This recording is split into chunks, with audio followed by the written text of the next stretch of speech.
Hello and good morning everybody to the Clan Championship Cup. We're on the 13th edition and it looks like today we're gonna have a 2 versus 2 versus 2 versus 2 versus not 2 anymore, because it looks like one of the teams did actually use the no-show token, so they're not in the game. We do have still 2 versus 2 versus 2 versus 2, and the players are in the lobby. They are checking their 0ms. They are also waiting right now to actually get their civilization draft, and we did see them going through the pick and ban phase here. Well, I should say it's through the voting phase, because they didn't do it just like in the normal FFAs that we have. So let me actually put it up on the screen while I do take a look on the left side here what has been happening, especially in the chat. Hello there, Jacob Fisher. Good evening, sir, and welcome. Or I should say good afternoon, sir, and welcome. Rambly Man. Hello there, sir, and welcome. I do see Eric Hoffen. Good evening, good day, sir, and welcome. Ogoti, bonjour, monsieur, et bienvenue. I'm not even sure actually. Is it like 7 a.m. for you, Augusti? Oh my god, it is so early in the morning. Dr. Stas also, hello there, sir, and welcome. I did notice Max Nachulberg. Good evening, sir, and welcome. And I should say good day, sir, and welcome. My god, these expressions just got drilled into my mind over here. Toby MK, thank you so much for the follow, sir, and welcome to the stream. Hello, sir. Thank you so much for picking up the first promotion and writing first in the channel. Welcome, sir. I do also want to say hello to everybody on YouTube. Good day, sirs. I know it's an earlier stream. It is what it is, and I do hope you're gonna enjoy your time with me today. Hello there, Forking Knight. Good day, sir, and welcome. Looking forward to this game. Yes, the 2 versus 2 versus 2s. That's one of the reasons I actually wanted to get this game, and of course have quite a bit of a diverse content throughout the weekend, so we get to see exactly what can be done in Civ 6 and how you can actually have fun in the game. We do have today a bit of a different I would say matchup than we do usually see. It's usually we did see normally like FFAs, everybody for themselves, but they can ally one player that's next to them. Now in the 2 versus 2 versus 2 versus 2s, they're gonna get immediately allied, but they're not guaranteed that they're gonna be close to each other. So we're definitely gonna need to see how each of the players are gonna try to use that ally, and of course try to get the best out of the situation. We do have, wait a second, inactive people, Skunkong or something. Oh, that's actually something else. We do have the civilizations being picked over here, and it looks like we're gonna have first of all access with Legolas. Legolas is Alexis Kremp. Access is gonna go for Uzetian. We do have Legolas going for Hojo Tokimun. That's Japan's leader persona. Toilet Hammurabi is gonna go for Hammurabi. Or actually, wait a second. Did he actually get Babylon? Oh my god, did he actually get Babylon? This is incredible. No, he got Korea. Okay, he needs to switch to Korea. And we also do see Bukvao, his teammate, that needs to pick something up. And looking at the list over here, he's gonna pick Babylon. Oh wait, they have Babylon. But it's just they switch. Oh my god. Okay, so I guess Bukva is gonna go for Korea over here. Okay, interesting. Interesting that they picked it differently. I guess they can actually switch their draft, right? It's between them. It's between the team. They have multiple leaders to pick from.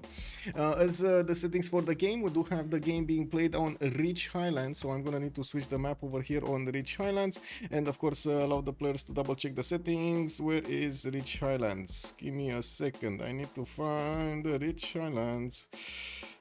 Do you guys see Rich Highlands anywhere? Wow, there's like no Rich Highlands. What am I not seeing a part of the list over there? Let me see. I wasn't seeing a part of the list. Did you see that? I wasn't seeing a part of the list. It is what it is. Okay, Rich Highlands it is. I do see the players actually picking their civilizations. Bukva indeed is gonna go for Korea Sundok. That's the original Korea. We do have Jack the Ripper in the lobby as well. Today playing Teddy Roosevelt. And I do see he's also gonna have a teammate, Guardian of the Nachos, going for Kree.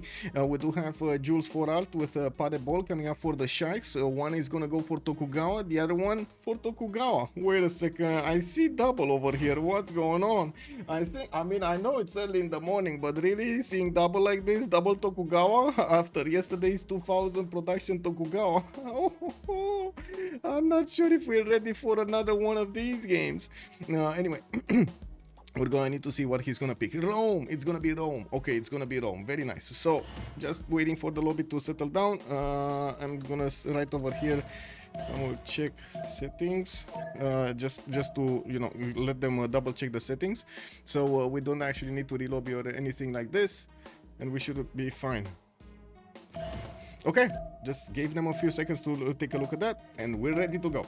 Toothbites, hello there, and welcome. I thought Trinda was playing in this. I don't know what happened. Maybe he didn't wake up or something. I have no idea. Maybe he got assigned to another game. That's actually, I think, in between them, right? In between the players over there of the clans. That's not always information that gets to us that easily. We can ask Access maybe after the game what did happen with him. Yeah. Also, Jacob, seems to me that based on first principles, it would be beneficial to ally a team close to you and keep that alliance till at least the modern age. They shouldn't be allowed to ally, if I remember correctly. This mode, it's basically always war between the teams, so they shouldn't be able to ally themselves. They can have like frenemies, as in they don't really need to war each other if they don't have to, if they don't want to. But they can't make official alliances, if I remember correctly. But if anybody here on the chat does know differently, let me know, and I'm gonna double check. Bulizan, I guess I'm gonna do it by how to say? I'm gonna do it with my voice, man. Round one, fight! That's it, Bulizan. I did it. 10,000 points. It is what it is. The Teddy Enjoyer is back. Yes, Los Domain. Good evening, sir. Good day, sir, and welcome. According to his schedule, he was playing with Access. Well, it looks like he didn't wake up or something, because he's not here. Let's actually take a quick pick on the map here, asking chat. Chat, are we going left or are we going right? We're gonna take a look at Jack the Ripper, or are we gonna take a look at Access? Which one is it? And debates also, welcome, sir, and welcome, and hello there. We got a 2 versus 2 going on. As you can see on the screen, we got 4 teams, each of them with 2 players, and it looks like we're gonna start looking at the game from the right side. I do have to update something though, because otherwise viewers that are actually gonna join the stream later, they're not gonna know that we're actually playing on Rich Highlands. There we go. The players are playing on Rich Highlands. Okay, so let's see. From the right, we're gonna take a look at Access. Where is Access? What is he doing? This is Access. We got China over here with Etienne showing up in the game. By the looks of it, we do see him moving on a 1-2 tile on the Plains Hill that he's gonna get a 2-2 base from. He does have a few 2-2s around his cities, and of course, it's much worth to actually get that coffee in his capital for the extra culture. We also have him with some amazing geothermals on the right side. That is gonna be towards America, towards Jack the Ripper, and I'm not sure if he actually wants to go in his face like that. And we definitely see also Access gonna have some cities with fresh water to the west and to the south, and will allow him to oh, there we go. I think the music was way too loud. There we go. Will allow him to get his city centers over here. Unfortunately, not that much fresh water towards Cardiff. It will take him a while to get to this river, if ever he's gonna get to this river, because of Japan being here. We do have also Access with an iron tile in the second ring. I do see he moved away from his horses. Those are going to be third ring from now, and he doesn't have others to actually improve in the meantime.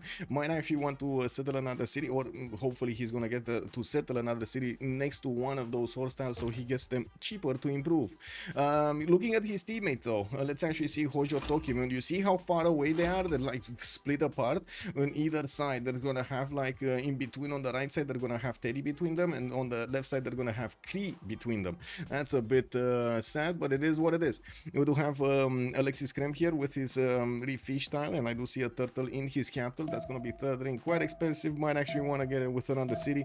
We do also see him benefiting from quite a few lakes that he could get those, and of course how to say, inland seas over here, the Genkai Sea, that will give him the opportunity to settle these coastal cities and get those harbors down. I'm actually quite curious what Hojo's plan is going to be during the game. How is he going to try to get everything going? If he's going harbors, if he's going commercials, what is his plan? By the looks of it, he's going astrology, so it's either going to be that holy site opener that we've seen yesterday in the Iron Man, or we're actually going to see something a little bit stronger, like the harbor / commercial setup.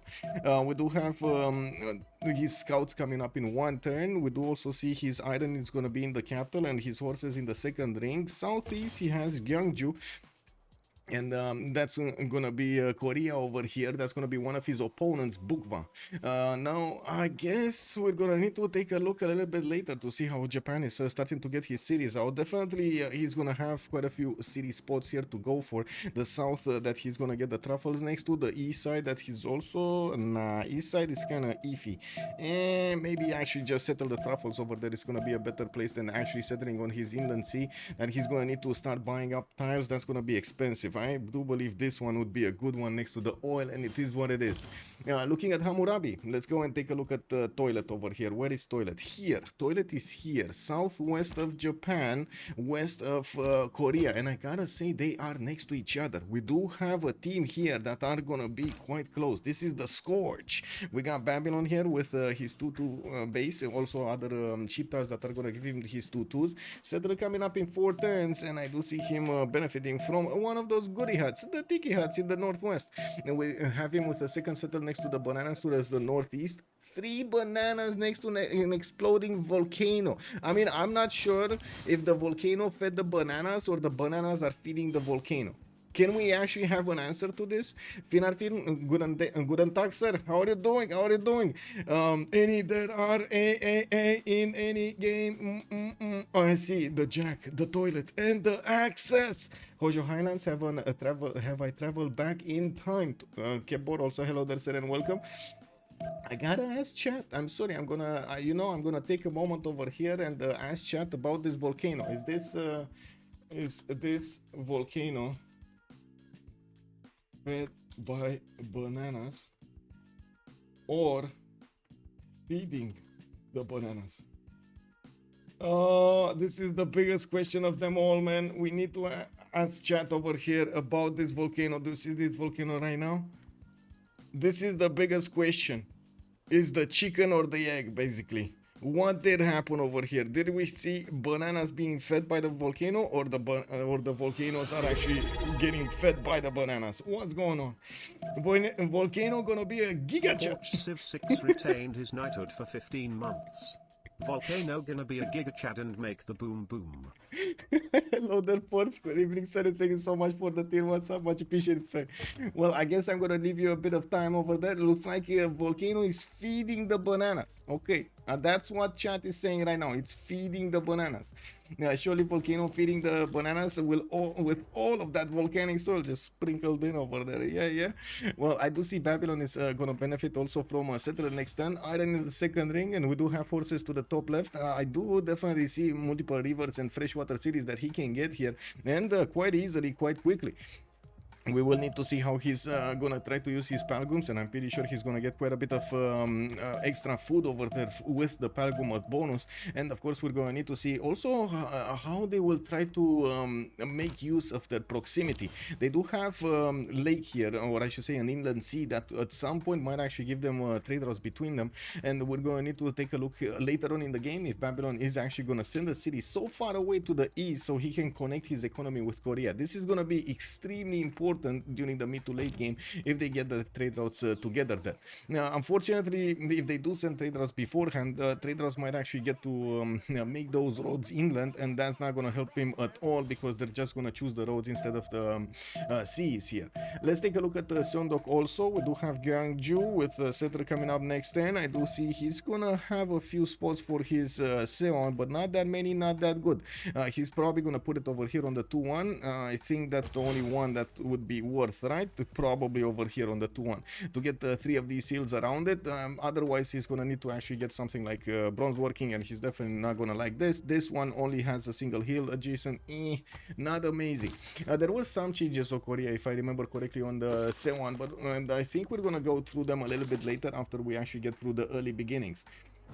Gyeongju does benefit from an iron tile here to the southwest. I do see also horses in the southeast. He's trying to get his extra settler out, second settler coming up in 6 turns here. And I do see he has been using his banana a little bit just to get that extra food in, so he gets back to third population as quickly as possible. It looks like he's also going to choose a non-freshwater settle next to the mountain, and we definitely need to see how things are going to be evolving here, because Bukva is taking a really big chance going for a non one freshwater settle as a second city. Now, yes, it's possible, but it's tricky. We're definitely gonna need to see how his city is gonna evolve over here with that 2-2 known freshwater city. Haley, hello there, sir, and welcome. God is equal. They give some tiles to you, they take some good tiles away from your teammates. It is what it is, no, Haley? He has no freshwater anywhere, so he has no choice. I mean, he does have freshwater to the south. Maybe he doesn't see this. Let me see. Oh, he does see this. He does see in the south that he has some fresh water. There's a river over here. And I do have to agree this is going to be much faster to settle. So I tend to, say that it might be good. Let me actually take a quick 1, 2, 3, 4 to settle. 1, 2, 3, 4, 5 to settle on the honey tile. For example, to the southwest. Although he doesn't see this tile. He only sees these tiles and he sees hills over here with desert on them. Not really good. 1, 3 is also not that much food. So even if he would have settled the city over here, it wouldn't have been that faster to grow. And anyway, we're gonna need to see how he's gonna get that housing in that city center, and of course how quickly, so he can try to keep up with everybody else in the lobby. We do have Rome over here. I do have to say also, I do trust Bufa to actually pull that through. It's just a matter of let's see the details rather than anything else. We do have Rome and Antium getting a settler from Rome in 3 turns. Looks like he's also gonna have forces already acquired in the capital's tiles with iron in the first ring. We did place Antium on a freshwater position to the south on an iron tile, and I do notice he's gonna need to get some food in there. So of course the honey tiles over here southwest and northeast are gonna need to be used so he actually gets to grow that city quickly. Otherwise he's gonna need to actually make use of these 1-3s, which is not really ideal. You don't get that fast population with them. He does have multiple cities to go for, freshwater cities to the north. Northwest he's gonna have Japan, which did put a city towards him, but I don't think that's that bad at the moment. And I do have to say, these are also teammates. Actually, wait a second, I just noticed Rome and Tokugawa are teammates. Now, Tokugawa doesn't really want to send trade routes to his teammates because internals are amazing on him. So Rome over here is probably gonna be the one that's gonna send the trade routes to Japan, beefing him up over there, just, pumping him with juice from his trade routes. You know that scene, drink the ooze? Basically that's what the scene does, right? Drink the ooze, and Padeball over there, and it's just gonna have to carry the game. Pigfix, bonjour monsieur et bienvenue. Also before bonjour monsieur et bienvenue, can we see the PDB spawn, the Padeball? Yeah, we're getting there. Actually Tokyo, Fukuoka, I do notice he already improved his fish tile, and he does have a banana. Very quick food acquirement here in Tokyo. While I do see he's gonna get his settler out next turn. We have him with some coastals. I do see this one on the aluminium tile that could 1, 2, 3, 4, and 5 to settle over here on the aluminium.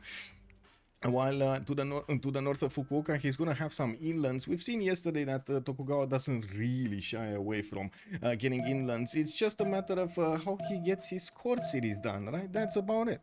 He has both strategic resources with an iron tile and a horse here in the second rings of Tokyo and Fukuoka. And I do notice he already met China in the northeast. That's gonna be one of the Chinese warriors coming towards Fukuoka from his side. We do have him, by the way, being very careful with his settler. He does have a scout that is trying to see what's in front of that settler, trying to gather the information and keep this settler as much as possible alive. We do need to take a look also on Rome on his strategics. I did see horses second and iron first. Okay, that's fine. We did take a look. We're getting builders out so he can start improving. You can see how he's actually right now he switched off from actually getting to use that honey tile back to using 2-1-3s, and he doesn't have any more food in the city of Antium's city center to actually grow to the third population. You see how the city is stagnating? That's because he's using 2-1-3s to get the builder as quickly as possible and start to improve some of the tiles so he can make up for the lack of food there. We do have a Pound Maker to take a look at. Still no second settle, but he's about to see the exploding volcano giving some bonuses here. Miki Sivwachik did choose to go for religious settlements as a pantheon, and that's quick enough for his even third settler, or I should say second settler built here from the capital city to receive some of that extra production bonus towards it. Very nice, but he's still late on it, right? He's still late on it. His settler is now not out. Others do have the settler out. Now we do have him also with 1, 2, 3, 4, 5, 6. Oh my god, volcano ate the cows. Guys, why did you feed the cows to the volcano? Come on, man. That's creep bonus right there. I mean, I guess I hope they were juicy. Nice Liang City, yeah. I mean, yeah. It is what it is. Classic access spawn at prime position to farm the weakest players in the lobby. Haley, I don't know if those are the weakest players in the lobby. I'm not even sure we have weak players in the lobby, to be honest. I don't think we have weak players in the lobby. Dude, I wouldn't really underestimate Padeball and the Jules. Just saying, don't underestimate them. Wait, the cows sacrificed to the big boom boom? Yes, they did. They did, sir. We do have the third settler from Kree coming around, and it looks like his horse is second ring, Iron first ring. He does have a bit of a question mark in his mind right now. Where is he gonna get to settle? The southeastern settles are a bit weird. They're gonna be behind mountains here for the freshwater position. But he can get there relatively quickly. 1, 2, 3, 4, 5, 6, and 7 to settle. Now, I wouldn't really say relatively quickly. 1, 2, 3, 4, 5, 6, 7, and 8 to settle. Well, I guess he can settle the uranium tile there. And it would be a 6. 1, 2, 3, 4, 5, 6, 7. No, it's still... Oh my god, man. This is still 7.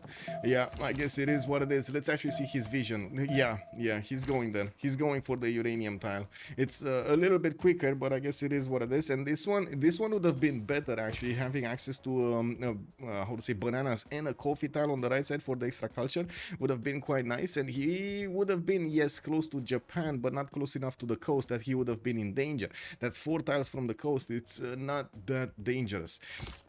Of course, we might actually see Guardian of the Nachos here picking that anyway. Definitely north side, the 2-2 next to the 1-3 is a Kree common spawn. North side next to the 1-3. What? North side? Where? Oh, you mean this? Or somewhere here? This one? The 1-2? On the 1-2, he can ignore housing. Yes, he can actually. The Mickey Waps are amazing as a unique improvement to give you the housing over there. Yeah, I totally agree with that. Let's actually take a look at the next one. Last but not least, we got Jack the Ripper showing up after a big vacation of a few years over here. I did notice him actually playing in the lobbies, and it looks like he's back on the competition road. We got Earth Goddess being picked up by him as a Pantheon, and it looks like he did actually have a dice tile in the capital to receive the extra faith per turn. Now he's gonna have a bit more from his charming and the breathtaking appeal. The question is, how is he actually going with Teddy Bulbous on these holy sites right here? Holy sites, no Rough Rider. This is he gonna go culture victory? He's going culture victory right here from the beginning, no? Jack has been playing well. Poopy Yellow Dancer and welcome. I mean, I don't think he would have lost his how to say approach to the game, right? While he was in the vacation. Arumos, this is a 2 versus 2 versus 2 versus 2. It should have been a 2 versus 2 versus 2 versus 2 versus 2. Unfortunately, one of the teams actually used the no-show token, and we only have 4 in the lobby right here. I'm gonna need to update the I know, thumbnail and so on and, on YouTube and the text, but I just didn't want to do it right now because I mean, yeah, I can explain it right on the stream. Will, hello there, sir, and welcome. He always does this. Yes, let's actually see how this goes. Holy theater squares! Oh my god. Okay, let's actually see, guys, calm down. Let's actually see how the things are gonna evolve over here. He already got his 2 faith holy site. He has another one from Charleston and 1 faith adjacency, and he's gonna get another city to the northeast on that river over there, on the Ohio River. Definitely good enough freshwater over here for multiple cities that he's gonna get to benefit. Southwest of Charleston, northwest of Washington, and even this river to the southeast is gonna be uncontested for quite some time. Babylon is a bit too far away to actually get this river. We do have him, of course, going for his shrines. He started acquiring the great prophets. Just as Japan did, we got an answer here. Japan went for the faith opener. And I do see in the merchant screen, we do have Zankian, the first merchant. Hypatia is also in the scientist screen. I would imagine Korea is gonna pick it up anyway because he started off with his Seons, and well, let's actually see what he's gonna do here with them. Now I'm a bit surprised. Maybe he didn't have gold to actually place his Seon over here, or maybe he does want to get a little bit different setup with theater squares and the Gavron Plaza in between these tiles, these Seons in the core series. We'll see how things are gonna be evolving here for Bukfa. Good thing is he does have a third city Chanchon, and which is working right now on another Seon, and of course Still no fresh water. This is no fresh water. 2 second settle. The B2 and B3, no fresh water for Korea. Forced to do the granaries. Haven't you seen his video? His Bulmus never builds a preserve. Let's see. Let's see how you know how videos are, right? You know how videos are. Are alliances allowed in this mode? Githia, hello there. I'm sorry, I'm still not sure. Alliances, they do have alliances, yes, between the teammates. They cannot make an alliance with another team, basically. You can look at he never built that thing. Never built that thing. Well, is this gonna be that time when Bulmo starts off with preserves? Let's actually see. I do want to come back here and take a look at his strategics. He has a horse style in the second ring, and I do see also iron in the second ring. Still needs to actually, how to say, get his shrines up and, of course, get to his great prophet. We do have Japan going very quickly there with 4 per turn. Japan did get also Divine Spark as a Pantheon, and I do see he's plugging in Moksha in the capital city of Kyoto. While he did manage to get 2 of these holy sites, that's a +3 with another +3 over here. Horses second ring from Kyoto still not improved, while he did not get his coastal resources improved, neither that rice tile for the irrigation boost. He did settle a marble tile for an extra culture point, and looking at his stats right now, he's on 5 science and 6 culture with 22 production. Actually, looking at the production screen, we do have Rome with the biggest one. He's on 6 science, 9 culture, makes sense, with 27 points of production. I did manage to improve his honey tile here in the city of Antium and got the trader working. This trader is going to add more food points, and as you can see, his population has started growing. With only 2 surplus food, he definitely needs a lot more. But first, he does want to get his settlers out as quickly as possible and trying to establish as many cities around as he can. He does have the Great Barrier Reef to the right side, and I do notice Jules for Art is going to start to get another honey tile improved. Oh, I think he's different continent than actually Japan, isn't? No, he's same continent, so both of them actually have that honey tile. Okay. Well, Padebol is trying to move around the Chinese warrior with his settler. We're going to need to see how much China actually wants to put pressure on the next city center, especially since Japan does really want that banana. He really wants the bananas to the north. I mean, totally makes sense, right? You want those bananas, you gotta have them. You can look his okay, holy theaters.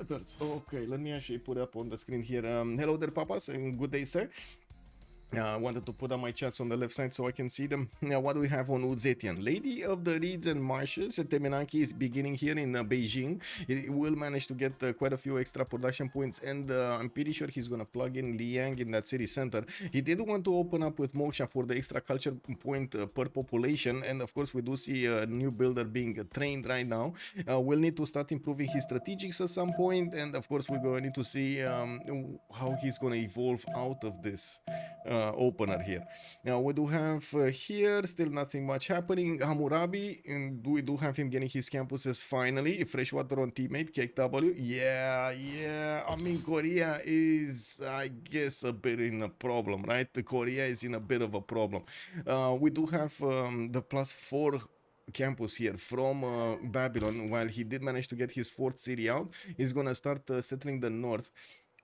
Now we do have the Gulf of Venezuela that will allow him to get some, I would say, cities over there with fresh water. He does have these rivers that are allowing him to actually get that fresh water for. I do see the maize tile is going to be an interesting one. Okay. He did also manage to get that gold and, of course, the extra amenity from the cotton in Durkuli Galzu, while from Eshuna he did get his early setup going with the campuses. Now, I'm actually quite curious, so how is he going to follow this up? Probably commercials. We're going to need to come back and take a look at what he's going to pick as a Pantheon as well. He doesn't have one right now.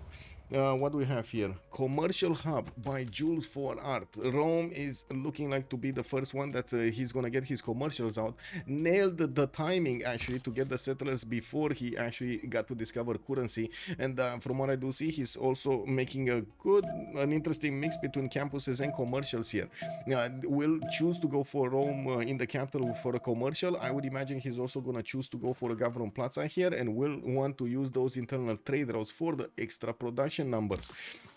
Another settler is coming up from Antium in 3 turns. He did also plug in Moksha in the southern city. He's not going to be going into the capital, so I would imagine his trade routes are going to be beefed up by another bonus. And I guess we're going to need to take a look here. What is he actually going to choose to get us a bonus then? Although I think it's going to be Magnus. Does anybody think it's going to be anything different than Magnus here in the Roman capital? Because I'm pretty sure it's a bit late for Liang opener here. Curtis, hello there, sir, and welcome. Golden Progress. Yes, we got 6 more turns. Also, Aethel, hello there. I'm surprised he isn't going to settle that maze. Yeah, Usmi, good day, sir, and welcome. How are you doing?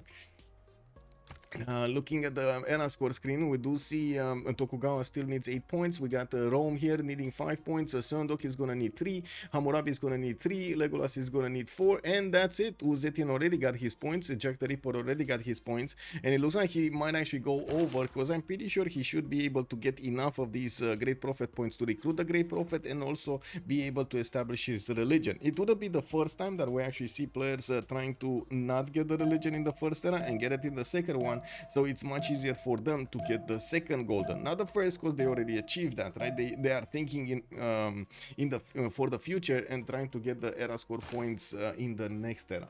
Have you reacted to Herson's video about Andrews? No, I don't do that. Andy Bates, no, I do not believe slandering people, even if you want to do a good thing, is a good thing. So I'm not gonna do it. We do have holy sites from Philadelphia. I do see he's starting to get some of those extra culture points on his tiles from his bonus, and well, I do see his holy site here. It's gonna be a +3. I think that's the first +3. He's gonna get a splendid bonus from it, and of course I do see he's building it in 5 times. Moksha establishing in Washington City, while we do have Cedra coming up in 3 times here from the capital. Jack the Ripper, well, probably pick Monumentality. Right now, Jack is on 12 faith a turn, and he definitely would need some more for a good Monumentality, but I'm pretty sure he can get those points. We do need to see how he's gonna try to get all of those bonuses for, I would say, Culture Victory, but I mean, yeah, Culture Victory. There's who's gonna affect him? We might have Rome here doing something, Uzetian might be doing something, but the land is atrocious for the early game pushes. I don't think Babylon is gonna have an easy time. Just look at this territory over here. For him to actually get to America, he will need to spend quite a few turns to get all of his cities in order and build the trade routes, get all of the roads going and so on to get to America. Not gonna be that easy, but also America is not gonna be that fast at getting his culture victory. We do have the Palgums setup coming around from Babylon. He started to put down his own his commercials also, and I don't see yet the Gavron Platz, which, to be honest, it should come around this time. Like looking at the text screen here, we do have state workforce coming out from quite a few players, 4 of them actually. 3 next turn, with another one coming up in the next turn thereafter. Now, while we will need to see how they're gonna try to place this up. I'm very curious here how this is gonna go for Bukfa. We do have Bukfa managing to get that housing in Gwangju, and I do see Chancheon getting his granary in 2 turns. Did benefit from a lot of culture coming up from those coffee tiles. Man, that city doesn't even need to build a monument. He has more culture from the coffee tiles than he would get from a monument. No surprise he's actually going for granary first, no? It is what it is. The game just gives you those abilities there. We do have also him managing to get to 10 science and 9 culture with 30 points of production. Now, he's kind of good on this, but I do want to point out, do you see the sharks? Do you see the sharks? The sharks have 10 more points of production, both of them, than everybody else in the game. Uh-oh, I think the sharks know something we don't. American Pantheon, hello there, sir, and welcome. Earth Goddess, he went for Earth Goddess. Earth Goddess. What is Korea's Pantheon? Still no Pantheon. Rome Pantheon, we do have City Patron Gardens for the 40% of the first district in a city center, and he did build a campus with a commercial. Now he's getting his Gavron Plaza here, and I do notice he's getting another wave of commercials in Mediolanum and Antium. While we do have Japan going for God of the Sea, he started improving some of his coastal resources, 3 to be exact, and to be honest, I do not think in this particular case God of the Sea is worth it, because you just don't have that many coastal resources to benefit from. Like only 3 right now improved, with maybe another 2 over here from the west if he gets another city on that like next to the bananas. Even though we were talking about this, Guardian of the Nachos is coming towards that entrance, and we will need to see him actually checking out his spawns. And if I take a look at his point of view here, I do have to point out he does not know how the land looks like. Joined the round table. Takula Totekushi, hello there, sir, and welcome. Thank you so much for the follow. Also, Big Fix, I'm Korea. I just go at Netflix, turn 10. Okay, it is what it is. We can't send open borders, not allowed, I think. Okay, so they can't even send open borders to each other. They just need to declare war against each other if they want to go through those borders. Yes, I'm thinking of burgers. I don't know what's up with me. You know, it is what it is. It's still early in the morning for me, in some sense. Anyway, now looking at the city-states here, we do have Engazargamu, Lahore with Valletta for the military city-states, Cardiff, Singapore with Mexico City for the industry. We got Mitla, Geneva, and Fez for the science city-states of the game. Kumasi with Vilnius will be the ones for culture, and we got only one for trade. That's going to be Muscat. Mitla is over here in between Korea, Japan, and Rome. We got Geneva over here to the south of Rome. That is going to be amazing for them. And then we do have Fez over here to the northeast of Cree. That is also going to be quite close to the others. And that's amazing actually for both Korea and Rome. They're going to figure these cities out quite quickly, and we'll get those bonuses going. Now we do need to actually take a look at the religions. Where are the religions? Tokyo, okay, there we go. We do have Eastern Orthodoxy. Japan did go for Feed the World, getting his shrines and temples to provide some food, and lay ministry for the extra holy site, extra faith, and of course the theater square extra culture. Now more builders coming up from Takamatsu. We do have his government plaza getting 110 in between the holy sites to add more faith per turn, more adjacency to those. He's on 26 faith a turn right now with 8 science and 15 culture.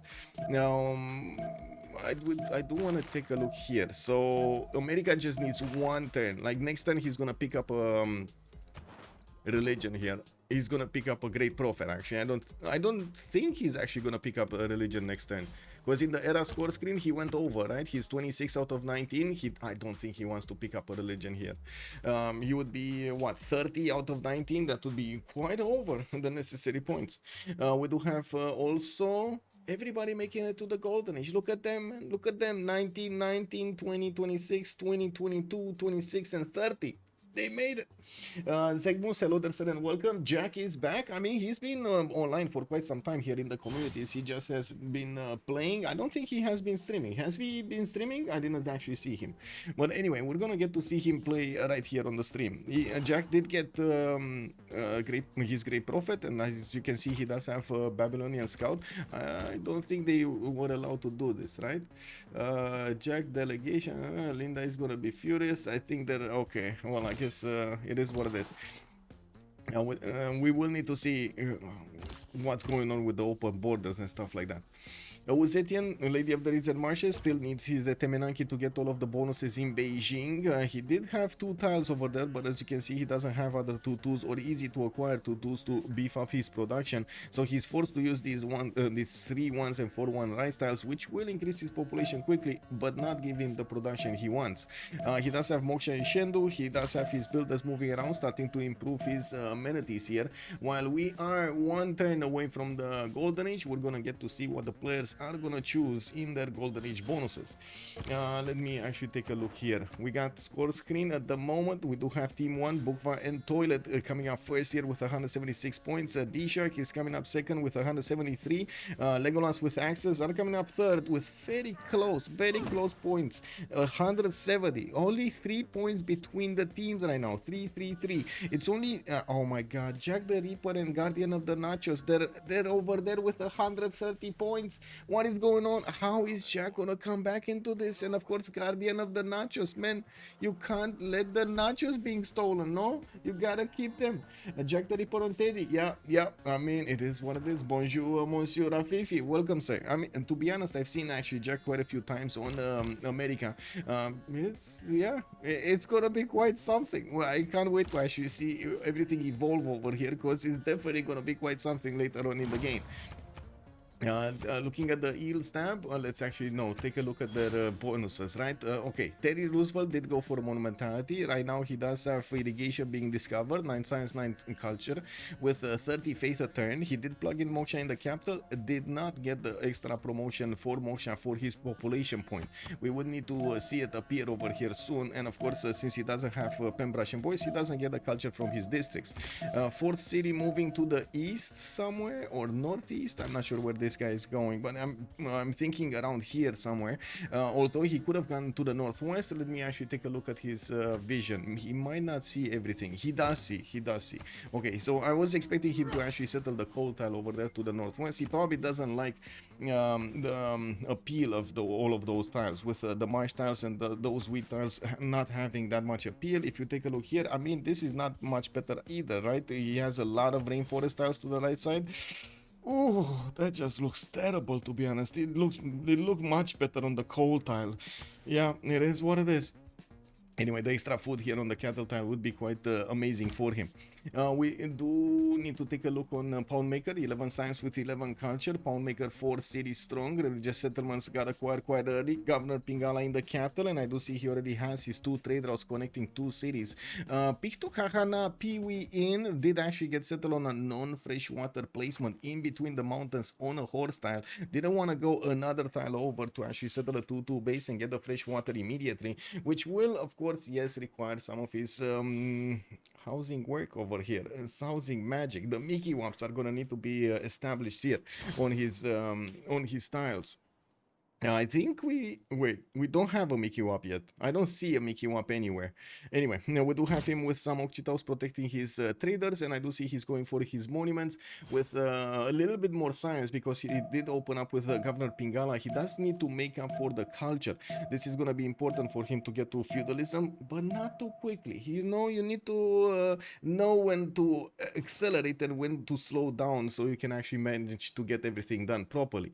Padebol on 25 science and 24 culture. Tokugawa 4 cities strong, getting holy sites, and I do see he's also gonna get another campus from Fukuoka, 2 turning it.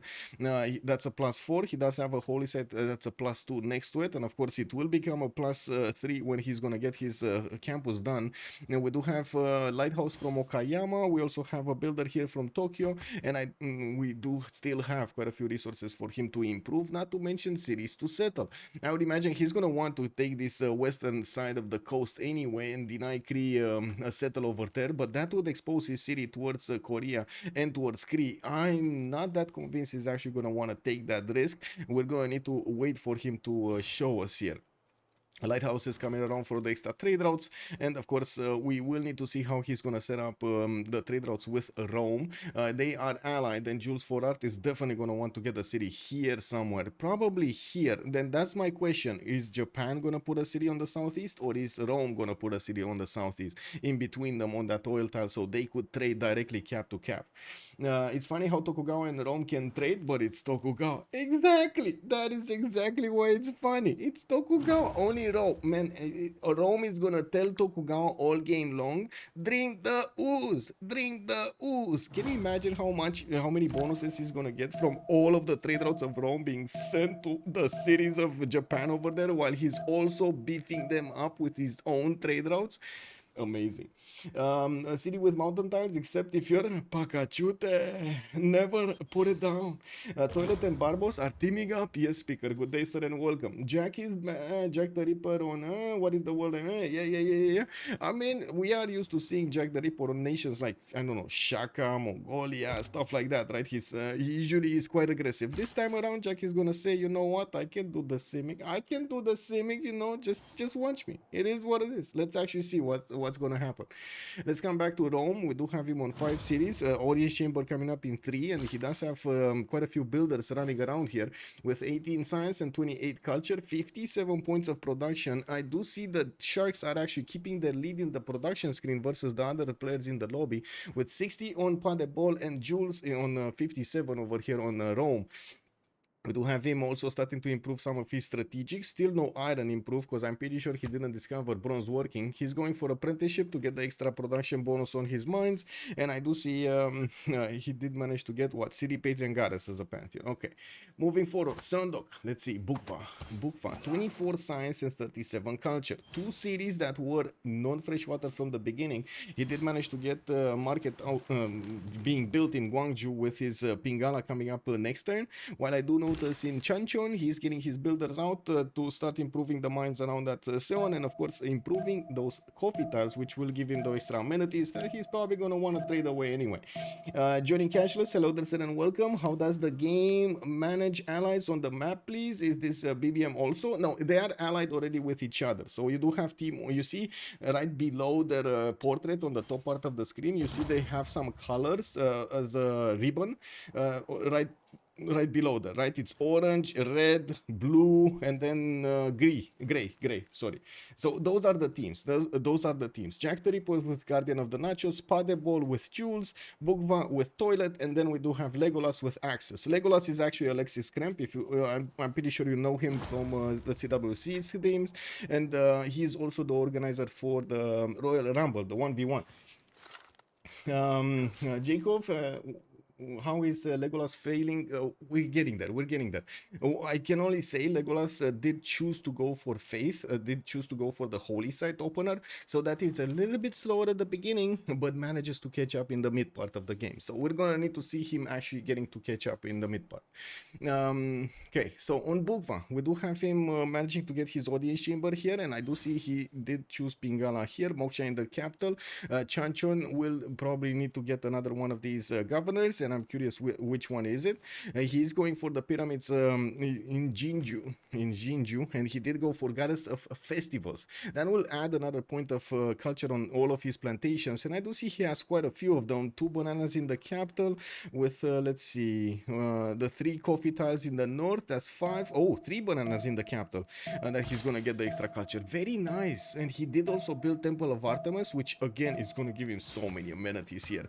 Plus 3 in the capital. We got Guangzhou with plus 3. Chanchon, when he's gonna get his wait, is it 2-4? That honey tile is a bit too big. And wait a second, I do want to double check something on no, Artemis. There we go. It's plantations. Yes, I wanted to double check if it's camp, pastures, and plantations, or is it just camps and pastures. Didn't want to confuse it with the Cree bonus, basically.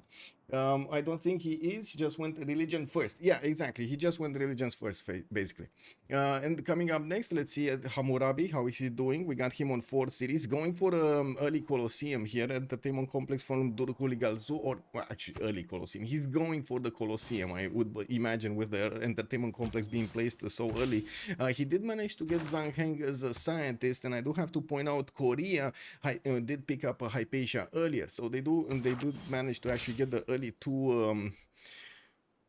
two scientists here. Now with also more settlers coming around, he's gonna get to 6 cities quite quickly. Use these government plaza to give bonuses to 2 of these commercials, and he's keeping his tile over here, the 1-1 free for something. I'm actually quite curious what it is. He already has a campus to the southwest. Is it gonna be an industrial zone? Is it gonna be a theater square? What is it gonna be here? I'll leave stream chat to tell me. What do you think we're gonna have on this 1-1 as a district? It's definitely a district, right? He's gonna keep it. Do you think he's gonna keep it for a wonder?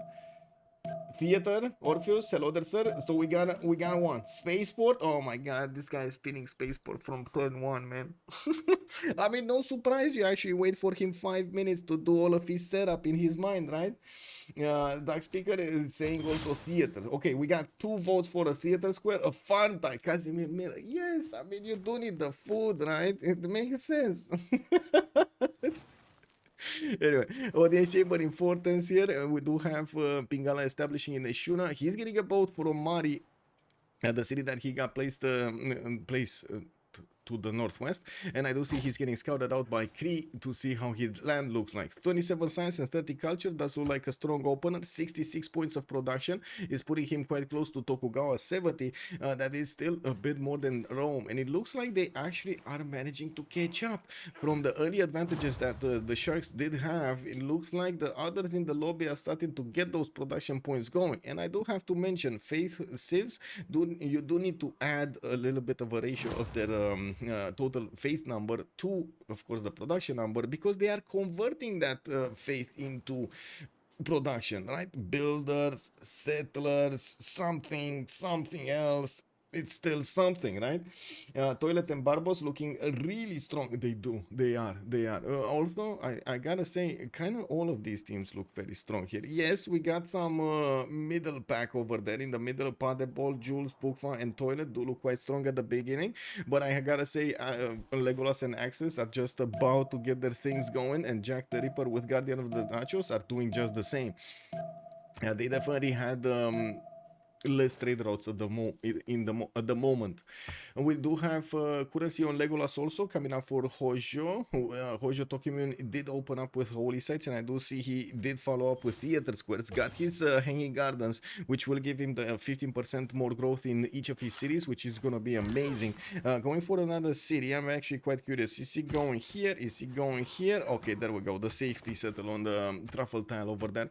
He does have temples already coming around from Takamatsu and Kyoto, and yes, I do see he's already working on his amphitheaters. That's it is what it is. That's quite early.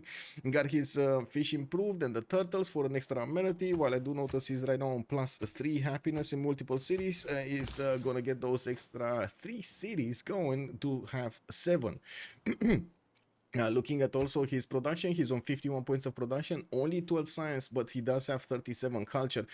He's going to need to somehow make up for that lack of science, and I do see Pingala is going in Takamatsu, which is going to have a good campus here when he's actually going to get to the 7th population. He used his 4th pop to get the Theater Square, and of course the 1st pop to get the Holy Site.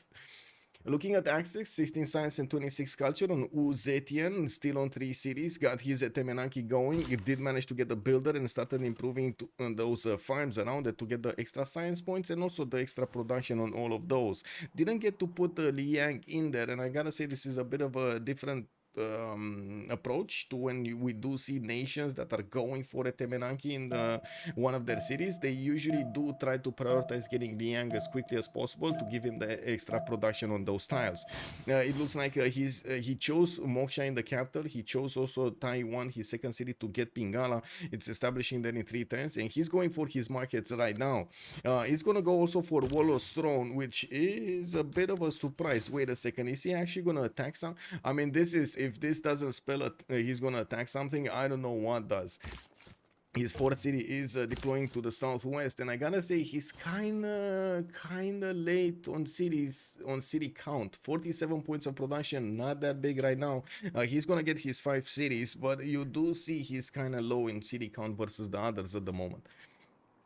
Okay, let's actually see what Jack is doing here. Getting his audience chamber. We got Charleston getting his builders. Okay, another city to the south of New York. He did choose to put New York in a non-freshwater position without the possibility to aqueduct it, and I do see he is gonna get his holy site there in 2 turns. In the religious screen, we got Islam going for work ethic for the extra production from the shrines and the temples. I do have to mention work ethic has been changed back to what it was initially. Oh no, sorry. BBG changed work ethic to give the same bonuses as others respectively. So you do get shrines giving +2 production and temples giving you +4 production. I believe in the base game you did have work ethic giving you the production equal to the adjacency of a district, which just at some point it was incredible. Like you could get like what, how many production points Lavras you could get there. Anyway, does Access stream? I have no idea if he's streaming. Overall, Access is a Wall of Throne player, however it is quite early. That is true.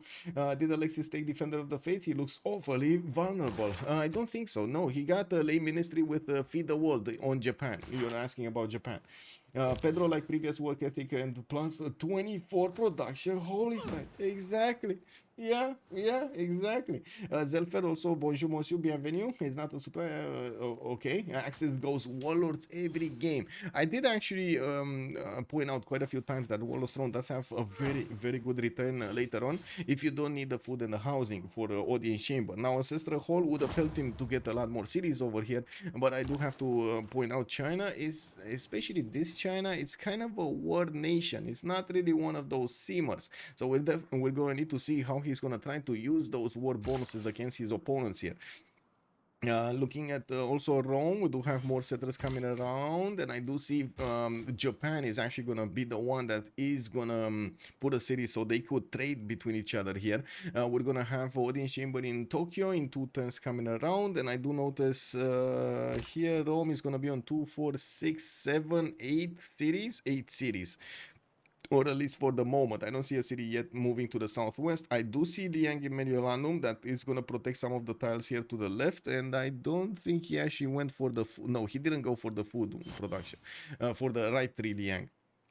With the audience chamber already built, he's getting his extra housing, his extra food per turn, and of course the amenity coming around from all of these governors. He already has 5 governors.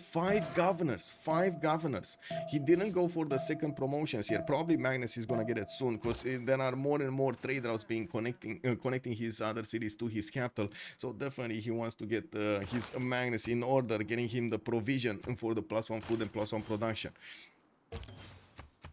Okay, let's actually take a look on Cree.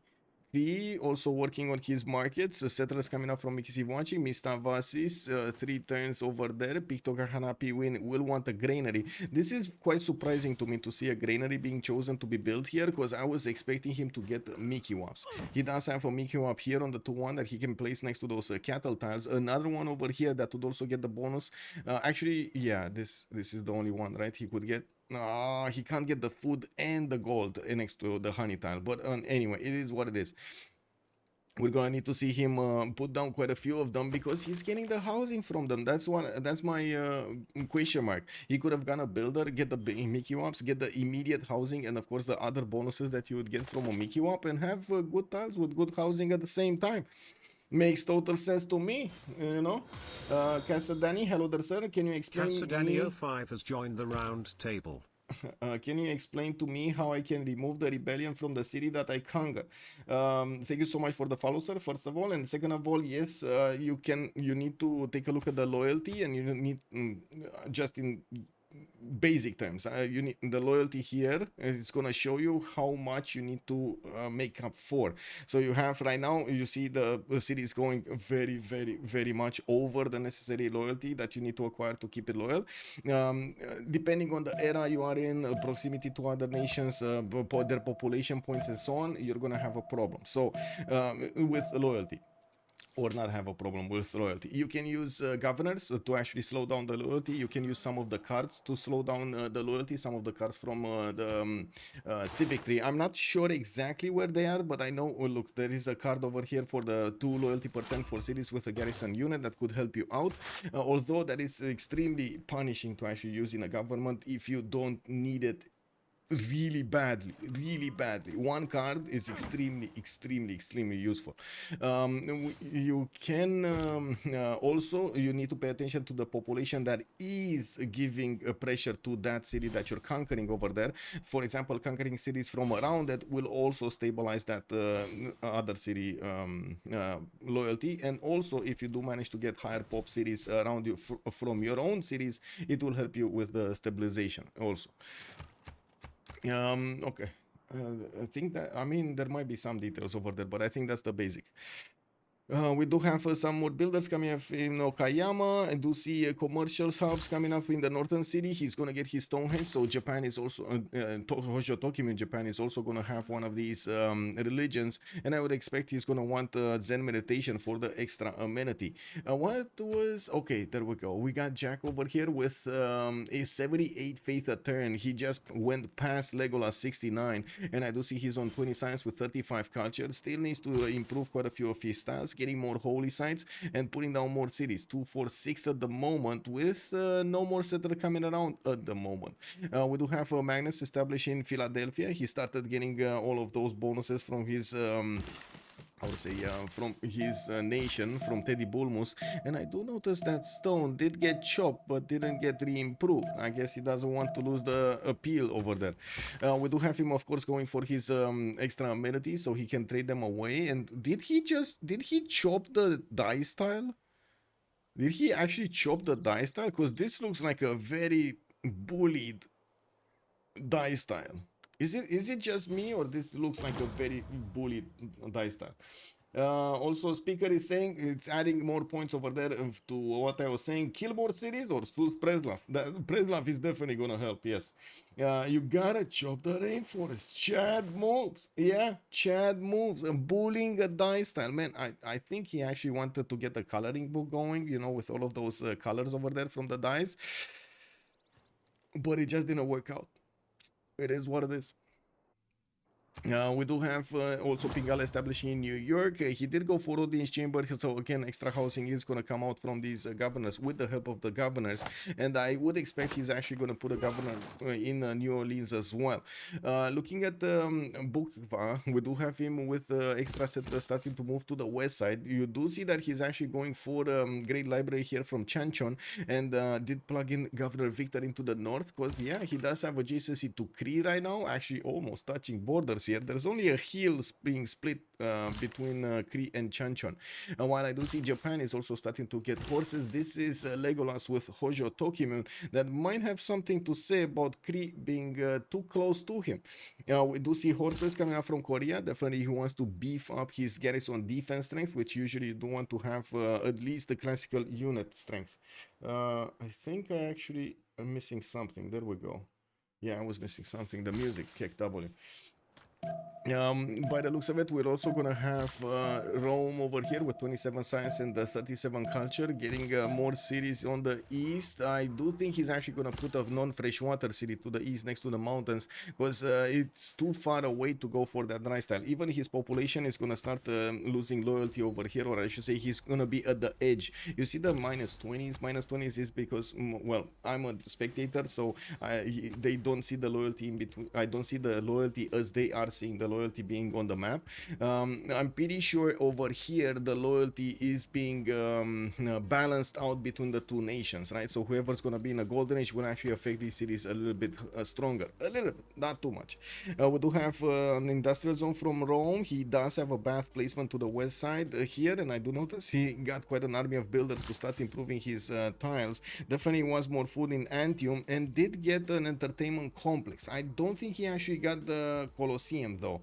Colosseum was on Hammurabi, and it's being built in 5 turns. Durikul Galzu is gonna have 2 builders able to chop, and I do see he's actually going for the rainforest. Wait a second, is he? Because I mean, one is standing on a rainforest and the other one is going for the forest, and I'm very curious, did he actually get bronze? Oh, he is gonna get bronze. So look at his commitment. Hammurabi over here, toilet, doesn't care that he needs to actually discover bronze working and add more problems to his district discount calculation, so he gets the Colosseum.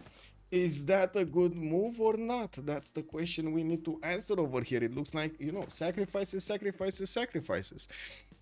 We got the theater square also being placed. That's going to be from Ishuna, the southeastern city, with Pingala. And I do see another one of these theater squares. A +3 is going to be placed from Mari. That's going to be a big one when he's actually going to get the Colosseum improved.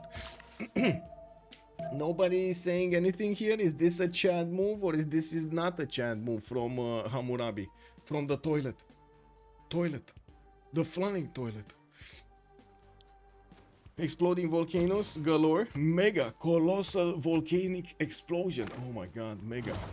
Oh, and Colosseum got chopped. Governor Magnus did finish the job over there. 2 chops, easy peasy. We got a monument coming around for more culture, and of course right now Hammurabi did manage to get in some of his cities already +6 happiness, allowing his cities to benefit from the bonus. From the happiness, for the maximum bonus of the happiness. Going for the commercials, we did have a commercial. That's a commercial. He's placing the 3 commercial setup next to his Gavron Plaza, and it is what it is. He did keep that time for especially. It's fine. He gets free barracks. Casimir, yeah. Well, we do need to see when he's actually gonna start putting down those those encampments here. Definitely has more cities to settle on the west side, has a few more cities to settle on the east, might even take a city spot here from Japan, because I'm pretty sure Japan is not gonna go that much more further south, while he does have his north open here for some more settles. I do see holy sites, still more holy sites being built, and he started on his campuses, while we do have Legolas still on 33 science with 67 culture. He did manage to jump up to 82 points of faith and 75 points of production. You do see Jack is also having a bit of a problem with his science and culture, 25 and 42, while he does have 100 production and 100 faith, good production. Stats not so amazing right now. He's definitely gonna need to catch up somehow. And we do have also there's going to be quite a bit of a race here for how many writers they can pick, with America making 4.6 great writer points a 10. We got Japan on 1.1, that's Tokugawa. Japan Hojo is on 5.7, and Babylon is going to be 2.3. I'm pretty sure they're gonna try to get as many of these 30 pointers as they can before they run out of them. Kree just got enough points to recruit Marco Polo. The first merchant was picked up by Babylon, and he got with that extra trade route going. We got also Warlord's Throne being chosen by Japan Hojo to be built in his Government Plaza, and of course he's gonna get the bonus towards building units. While I do see Jules is gonna go for his baths and his industrial zones, and the question is, okay, that's a +4. His wait a second, this is the +4 he's building in Rome, and this is from Mediolanum. That's another +6, +5. +6, okay, I did say 6.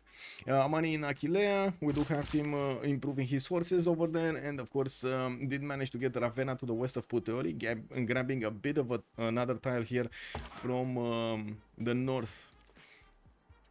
Well, Temenanki bonuses, Liang did get established in Beijing, and of course we do see that Access did manage to get to 38 science and 35 culture. 60 points of production is a bit apocalyptical at this point of the game, although he is starting to get his extra settlers out, and he's gonna start improving quite a few of those tiles. City count is a bit too low, 2, 4, 6 cities right now, and still working on getting his units out versus the others. Okay, well, I do see Guardian of the Nachos here is also with 51 science and 35 culture, and he's still working on his traders, but I do have to say he does have settlers out, and gonna settle a few more cities quite quickly. 2, 4, 5 right now, with another 2 that's 7, with another 1 that's 8 that he's gonna have. City parks also being chosen by Liang to start to be placed around his cities. He's puddle jumping Liang in each of his cities, so he can actually use those builder charges to put the city parks down for the amenities. Not bad, not bad, although it's starting to not be something preferred by the players. I gotta say, Liang City Parks has kind of fallen off favor quite a bit. It might be one of the reasons that he actually wants to do this is he doesn't actually trust that he's gonna have enough amenities for the population he wants, so he definitely wants every little bit, squeeze every little bit of amenity point. Korea, how many cities? He's on 5. 2, 4, 5, soon to be 6, and that's it. Actually, I don't see him building another wave. I do see Jinju did manage to finish pyramids earlier, and he did get Governor Liang over there to protect his tiles, and now he's gonna get the protection for the volcanic soil on the right side, and also for his floodplains in Jinju. His Great Library is gonna finish in Chanchon next turn, and I do have to point out we're 6 turns away from the next era, so we're gonna need to start looking at who's gonna get the next Golden Age. With Reina also establishing Gongju to the left side, we definitely need to see here if he's gonna get that opportunity to trade with Babylon. I was talking about this city, but I mean, I wasn't expecting him to settle actually Jinju right here. Was expecting him to go for the honey tile, so he actually has this option to trade with Babylon. It looks like they just they will just use how to say, external trade routes on land, not on the water, or at least for the moment. We got a few Korean horses, Japanese horses, and Kree horses coming around here. All of the nations that do have opposing neighbors did manage to get their classical unit bonuses, the garrison strength higher in their cities. Korea with good luck Wokje. Okay, I don't know what that means, because classical war is irrelevant, a speaker is saying. I mean, have you seen Macedon yesterday? I don't think you can call it irrelevant. I'm just saying, speaker. I'm just saying. And we got some campuses coming out from Taiwan, Chengdu, and I do see the markets are also gonna come out. Good thing is he did manage to get the district discount on them, and of course will manage to catch up with the builds. Access is gonna jump up significantly in the science in the next part of the game, and of course we're going to need to see if he's gonna get his score necessary. He still needs 11 points and only 5 more turns to go to get everything done here. Now we do have Legolas also over the necessary points on Holy Site Japan, also going for a massive wave of campuses right now with his temples getting built and more greenery, so he has the housing. Toilet Hammurabi is already over the necessary points, and looking at Babylon here, getting his aqueduct placements for his industrial zones, and of course working on his theater squares. We still have a lot of tiles for him to not only chop but also improve with the mines and other improvements that are like plantations or pastures and so on. I do see he's getting I would say an aqueduct here next to the mountain, so he can place on the 1-1 an industrial zone, while we're going to need to take a look how he's going to get the setup going on this side as well. Okay, next up we do have Sundok with 45 out of 49. He does need 3 more points, and I do notice he's going to get a theater square from Gwangju, which is going to be... Wow. That's apocalyptical. How did that happen? Cake W, man. Cake W. It was too good to be true, I guess. I'm gonna put up in lobby. It is what it is. No?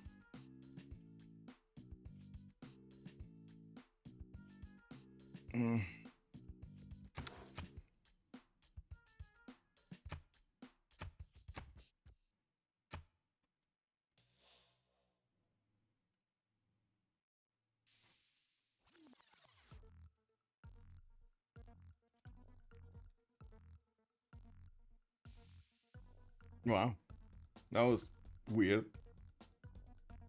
Everybody just disconnected at once. Kick W.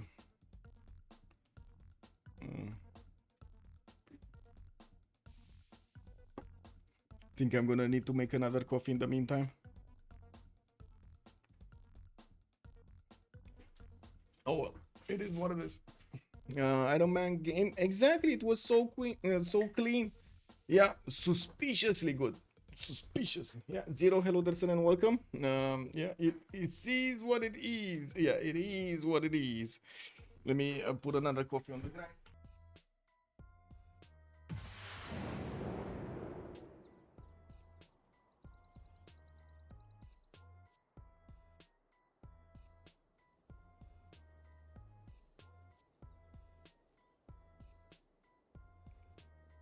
At least they're only 8, right?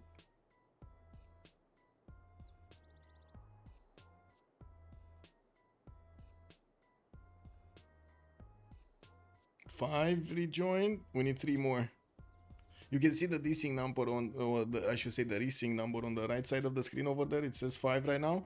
That's where I'm looking. 6 right now. Okay, we just need 2 of them. 7. One more. Let's see who's gonna be. Let's go.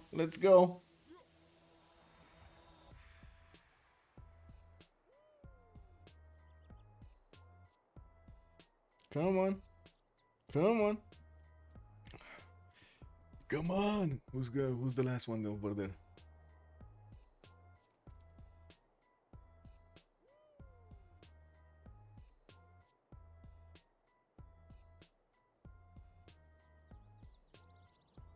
The longer this takes, the more chances somebody's gonna get impatient and will click buttons, and that's gonna be a sad day. Please don't click buttons. No clicking buttons right now.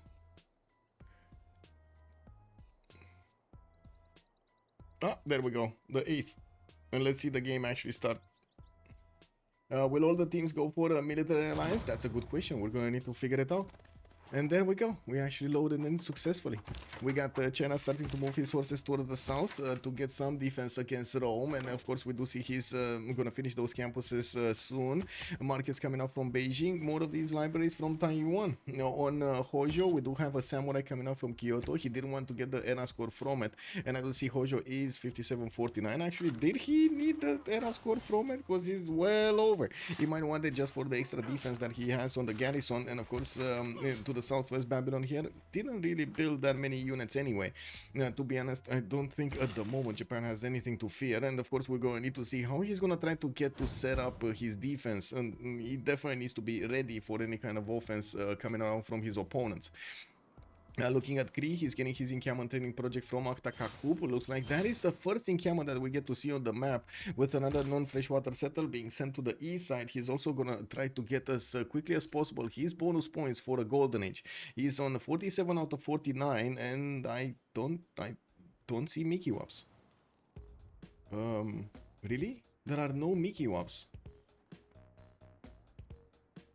Okay, I'm a bit surprised about this. Like, there's a good Mickey Wop here. There's another one here. He could get quite a few good ones. Another one here. Where does he have more? Another one here or here. I guess maybe we will see him starting to put them down at the moment. Anyway, we do have to see if he's going to manage to get that going or not. Valletta has been sourced by Hojo Tokimune, and he does have the ability to use the faith to buy some monuments out in his cities. Right now, Hojo is on 82 culture return with 50 science, while I do notice Toilet next to him does have about the same stats when it comes to science and culture, 50 on 84, but significantly more gold, 104 versus 17 from Legolas, and quite a bit more production on 141. Of course, on Japan, you do need to take into account the a 97 faith that he's making alongside that 109 production. We do also need to see if Babylon is going to start expanding his territory. He's still on 6 cities, and I know he's going to get a 7th settler from Eshuna soon, while he is still working on his theater squares. He did manage to also soothe the city of Singapore, giving him some interesting points over here. He's getting the extra +2 production for each of his trade routes. Toilet is also, Jackie, can I buy a tile for you? Lol. W. Anyway, we do have America also working on Apadana from the city of Washington. While I do notice he's managing to get another city to the east, he is starting to get to settle this river to the right side, which of course is going to be towards Babylon. We do have him also getting some hitting some district discounts, commercial in 2 turns, getting out from Charleston, while he does only have like 3 tiles to use, maybe even 2 tiles to use in that city center. Definitely will need to build builder to start improving all of these tiles here, and maybe even buy the banana, right? The 3-2 banana. Scram kick. We do have to take a look here. Hojo. No, this is Tokugawa. A knight, a first knight appears on the scene. Another encampment being placed down from Sendai. While I do see the aqueducts are gonna start giving him the adjacency bonuses towards his industrial zone. Parebol is working on theater squares and more harbors here. He's on 86 science with already 65 culture, and I do have to mention he did get his golden age. Rome still needs a bit of a kick here. He does have 3 more points necessary, and by the looks of it, he's getting his markets, industrial zone projects. That's gonna be no. I mean, that's Isodor of Miletus, the next one. It's a good one to pick. The question is, can he get another project for it? Because this one is not gonna be enough in the time spent. Maybe, I mean, 4 turns with no, it's not gonna be enough, right? He's on 3.4 great engineer points a turn. I think if he was like on 8 or 9, I think that's the minimum that he could have gotten it. But anyway. We do have Ostia also with campus here. It's +3. He did manage to build up his industrial core count, and I think he does have at least his legion, right? He should be able to get his legion from somewhere. Maybe we're gonna see it being chopped. There's still time to get all of the bonuses. This is also the time for Divine, right? That's it, Divine Right coming up next, and that's why he's not worried. And we do see he's starting to place down some encampments here from the southern cities. We're gonna need to see if he's gonna manage to also get a general and of course start to build up an army. It does seem like we're just a few moments away from actually seeing the players go for that World Congress session. Okay, more settlers, not that many settlers. Kree, Mickey Wops. Finally, he did get a Mickey Wop. 2 Mickey Wops. He started placing them everywhere. And of course, he did manage to get the era score from it, 53 out of 59 right now. Just needs those 6 points to go forward. And we're going to need to see how he's going to acquire them. We will need to see if he's managing to get enough culture to get to his monarchy. Is he getting to monarchy? I mean, his theology right now, that is before monarchy. Oh my god, okay. He might actually have a problem here. Yeah, I don't think he's actually going to make it to monarchy. I don't think so. Do you think he's gonna manage to make it to monarchy, guys? I'm talking about Kree. He just finished theology, so he's over here, right? Is the next one monarchy, divine right? That might be a chance, and he 2 turns it. But is it? That's the question. Did he manage to get in the meantime a civil service, or did he not manage to get that civil service going? We can't really see the alliances, unfortunately. We can only see the military alliance because it's kind of obvious, but other alliances we're not getting to see. Swordsman coming out from Mr. Vassis for another point, and I do see he's still not clicking on anything on the civic tree. He's getting an encampment project from Aftakakup, which I gotta say, he's probably gonna recruit a general with it. He does have 1 point a turn, but it's only 30 points to actually get the first general. And civil service, he did not get civil service, and because of that he won't be able to actually get to his divine right in time to get the bonus points for the ERA score. He just needs 2 of them, and as you can see with the swordsman coming around next turn, he's gonna get another 1. He will just need 1, and he might just pick up the general for the last pointer over there. And with a few new builders with feudalism, we're gonna start to see a lot of improvements on, and of course more chops on all of his territory here. It is Jack the Ripper. Hello there, Nuclear Ancorn. Hello there, sir, and welcome. Also, speaker, tough game for Access. Yeah, it is gonna be quite a tough game over here. I do see Kree did also manage to levy the city of Mexico City, but yeah, really not really doing that much. Guardian already complaining that Jack is taking all of his money over there. Orpheus, what is the optimal city placement in multiplayer? Like, is it really bad to settle 6-7 turn settle in 3-1 base versus 4 turn settle? That's way too little information to make that choice over there, Orpheus. You need to take a look at more like the tiles in the future that will get to work, and also try to think about what kind of improvements they will have over there, how you're gonna get that city with enough food, with enough production, and of course space for districts and so on and so forth that you get to place. Usually, as a go-to method, the players do prefer to settle the cities faster rather than later. The only time they will actually go for later if there's something extremely juicy, spending those extra turns for, worth spending those extra turns for, like for example Chocolate Hills. It might be one of those, or getting Torres, even though Torres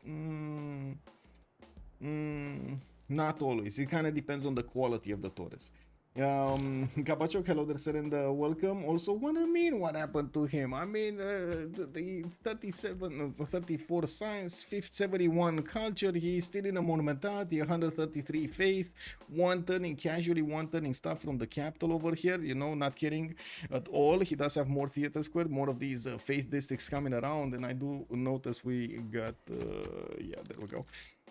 We got a market coming up from Charleston for an extra trade route capacity. He will need to get a builder from there, and I do see he's bringing a builder from the south with another 3 of these build charges.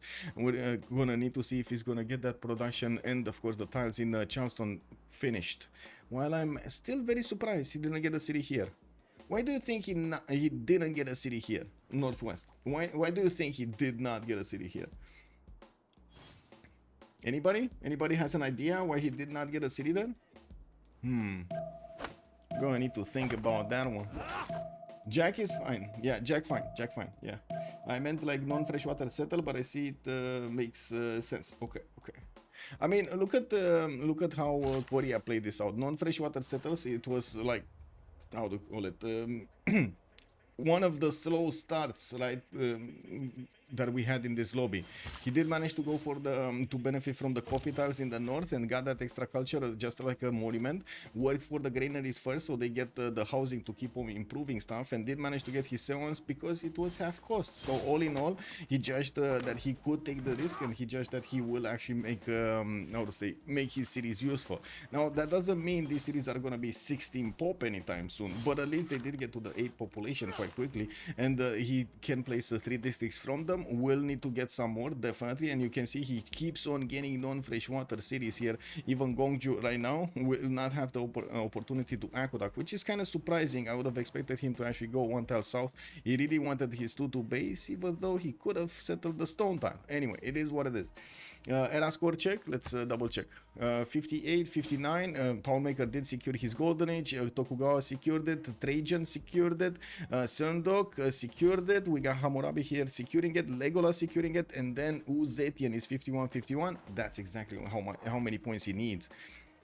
I do see Korea is starting to scout the coast of Japan here, while the city of Otsu has been placed down on the other side of Tokyo. We will need to see if Korea is actually going to challenge the placement here. And with Ki getting a general in the face of Korea, of course, Korea is going to want to get some units to possibly defend himself. And I do see 2 of these encampments are starting to show up from his cities, while he will need to start rolling some bonus points for his general soon. He's also working on a foreign ministry here from the capital city.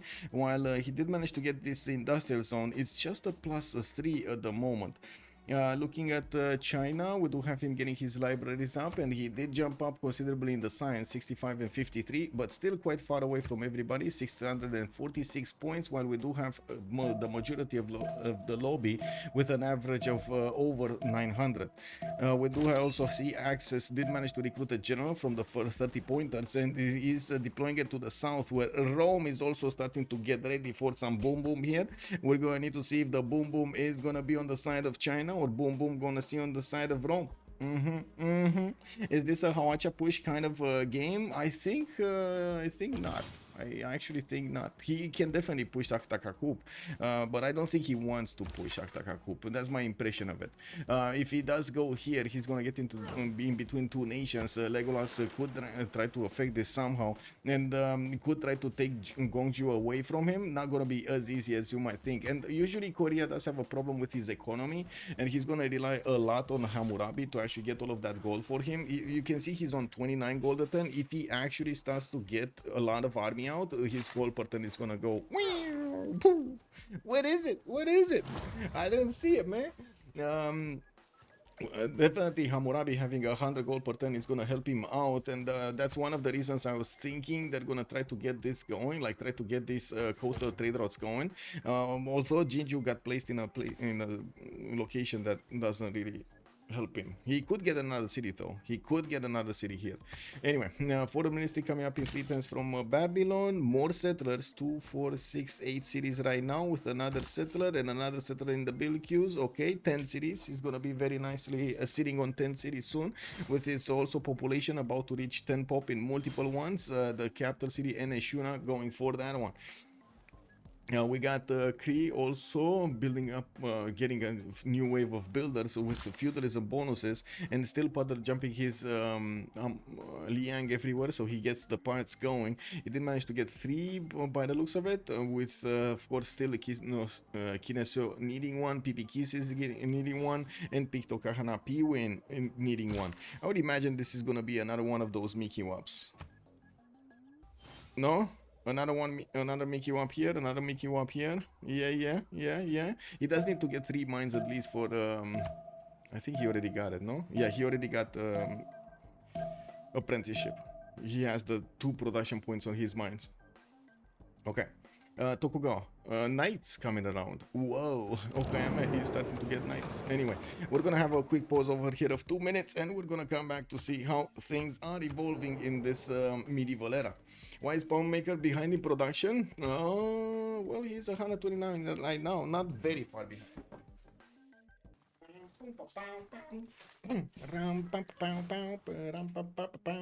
Solanir, hello there, sir, and welcome to These Games Go Late, or usually early mid. Actually, I think in this game we're actually gonna go late, mid to late.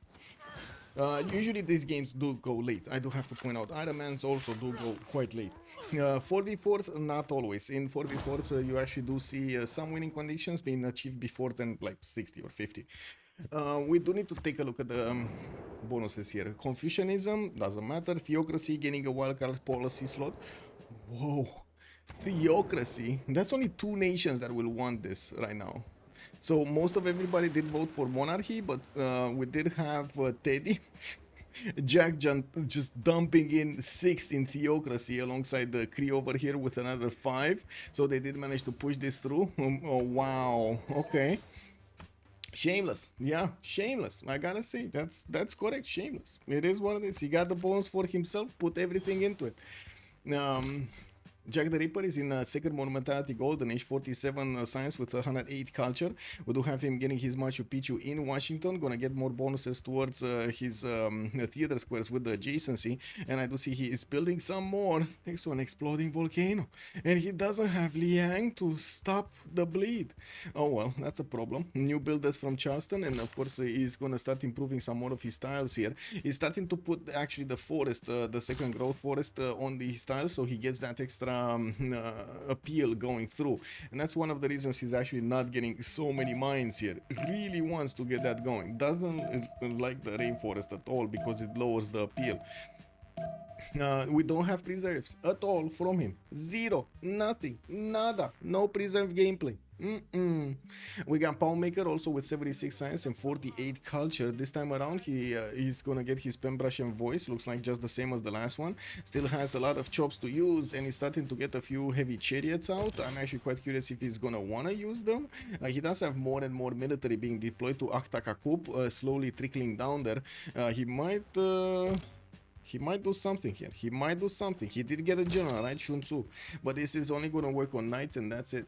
Anyway, more cities in the north. Guardian of the Nachos is going to get some pearls to improve then. And I do notice he is going to get another city center here next to Fez, to the south of Fez, while he's plugging in Liang in the city of Kinesu Vasis.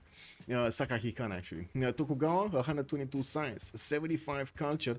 We do have him on Free Inquiry Golden Age this time around with 2, 4, 6, 7 cities. And I do notice he's on 150 points of production per turn. I do want to mention, because I didn't mention, do you see Teddy's production? He's on 213 points of production right now. 213 points of production, 161 faith. That is insane. He never built that thing. I told you. You did, Phil. You did. I stand corrected. Andy Bates also love the preserve. Yes, yeah, but he doesn't want to show us the yields. Can you check city states? Yes, we will check city states, Orpheus. Let me finish this and we'll check city states. Rome, 74 science with 76 culture. Throw Rome here, 2, 4, 6, 8, 9 cities. He's gonna get his foreign ministry, and if I remember correctly, he had another settler moving somewhere, no? Anyway, he did recruit Isodor, and I don't see the other settler. Maybe I'm misremembering when I saw it or somebody else. It is what it is. An army of builders gonna help him chop, improve, getting that +6 industrial zone over here. And well, did he get Oracle in the city of Ostia? I hope it's in Ostia. Yeah, it is in Ostia because he does have Governor Pingala in there, and of course he can use the grants promotion, so he gets double the points of anything. Industrial, I should say, engineers and the scientists. Right now, the districts that he would have the bonus points from is on a 6 great engineer points a turn. Let's see next turn, because I don't think this is with the bonus of Oracle right now. Let's see next turn. He should be on 8. Hello?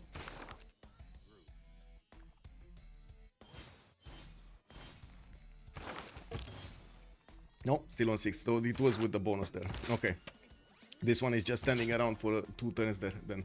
Bukva, 163 science with 92 culture. Pen brush and voice cold range on Korea, still on 6 cities, and I do see he's getting Chichen Itza from Chanchon.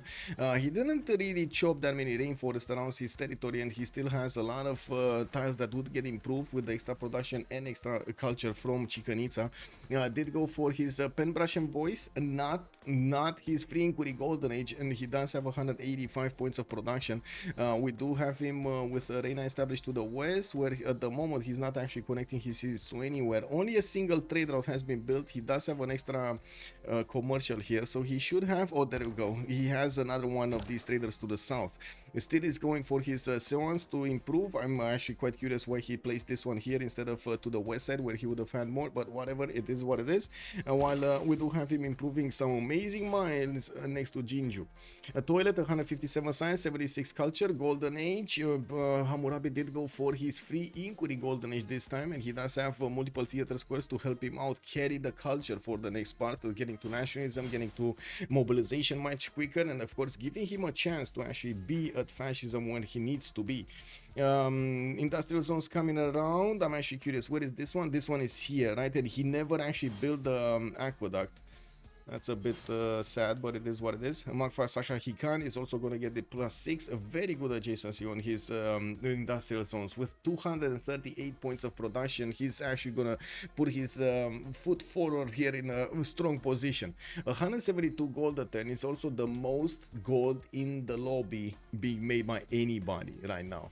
And I do have to say, on Axis and on Legolas, there's a bit of a problem there with the gold per turn. We're going to get to it right now. Hojo Tokimun, he's on 139 science, 137 culture with a pen brush and voice gold, and a very good balance between the two stats, but his gold per turn is only on 12, and he definitely would need to put down more commercials or harbors, whatever he's gonna want to do, but he needs to get the goal going.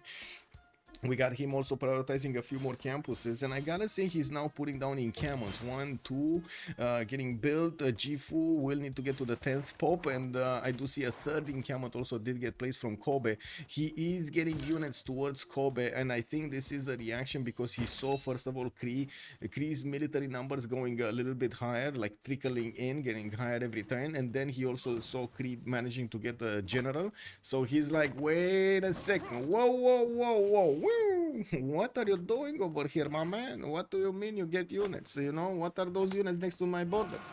Bulmus top production. Janus is making a good point over there. Hello there, sir. And yes, Bulmus top production, man. 243 points of production, just as the same as Hammurabi. But then when you count in the faith generation, wow, he's very far away from Hammurabi. Now we do have Axis also with 86 science and 62 culture, 246 cities, intelligence agency coming up in 210, so putting down encampments, and of course he's gonna need to make a move here against somebody if he actually wants to get more points or come back. Another settler towards the north, we do have him only on 40 gold a turn and only on 124 points of production. And I gotta say, this team, Legolas and Axis, right now have the least amount of production from any of the teams in the lobby, which is gonna actually show up really fast here in the score screen. The moment they're actually on the third team with Jack the Ripper coming up on 4th and the Guardian of the Nachos, I don't think this is gonna be like this for long. It's yeah, Legolas over here is carrying as much as possible. Alexis Krep is carrying his team as much as possible.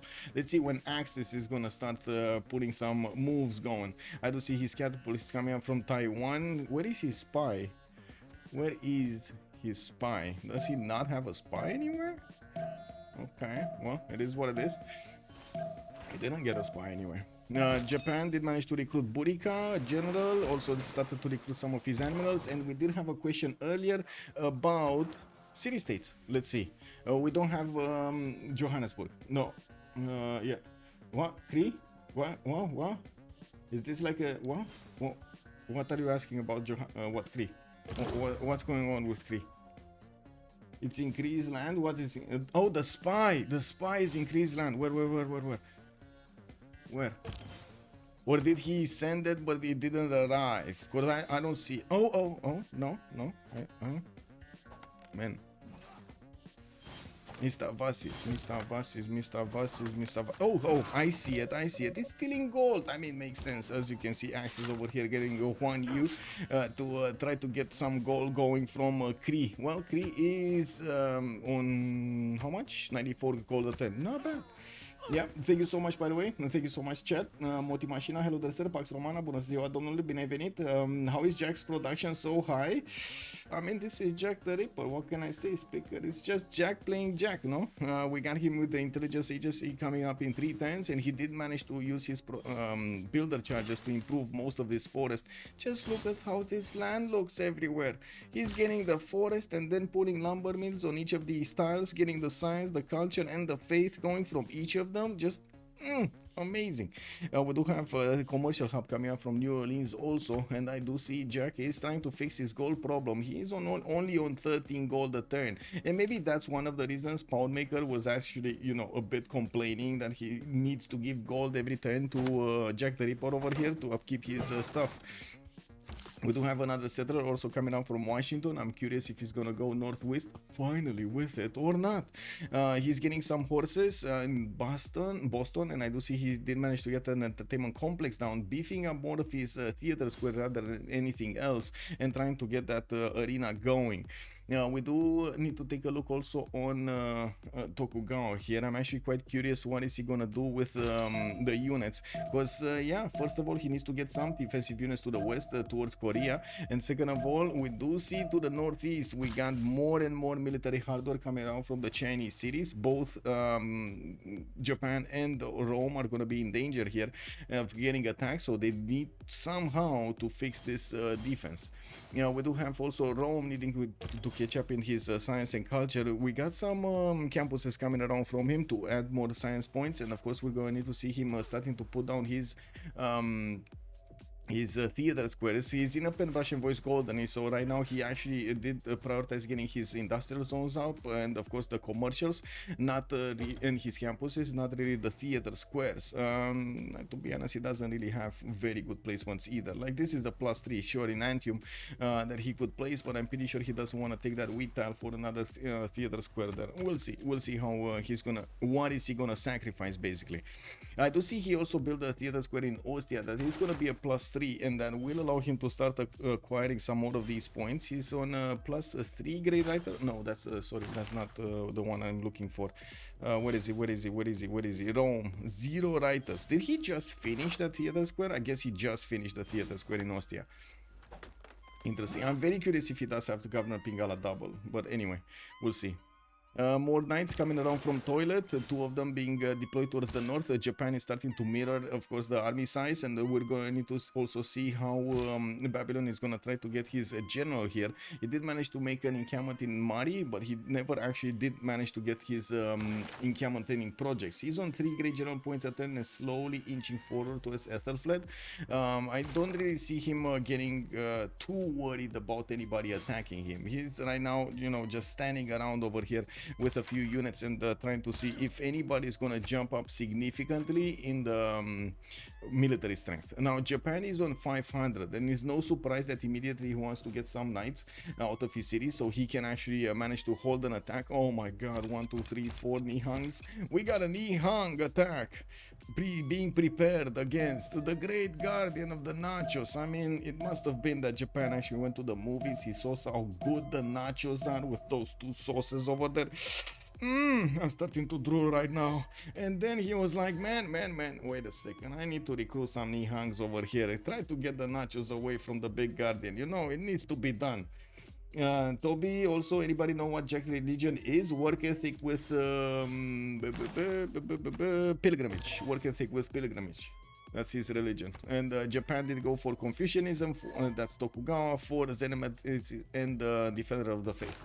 With much pleasure, sir. Japan is Nihanging. Yeah. This is spectator mode, if that's what you're asking. Wait a second, who's asking what? Saipong, hello there, sir. How can I view the settings like map, resources, number of cities during a game?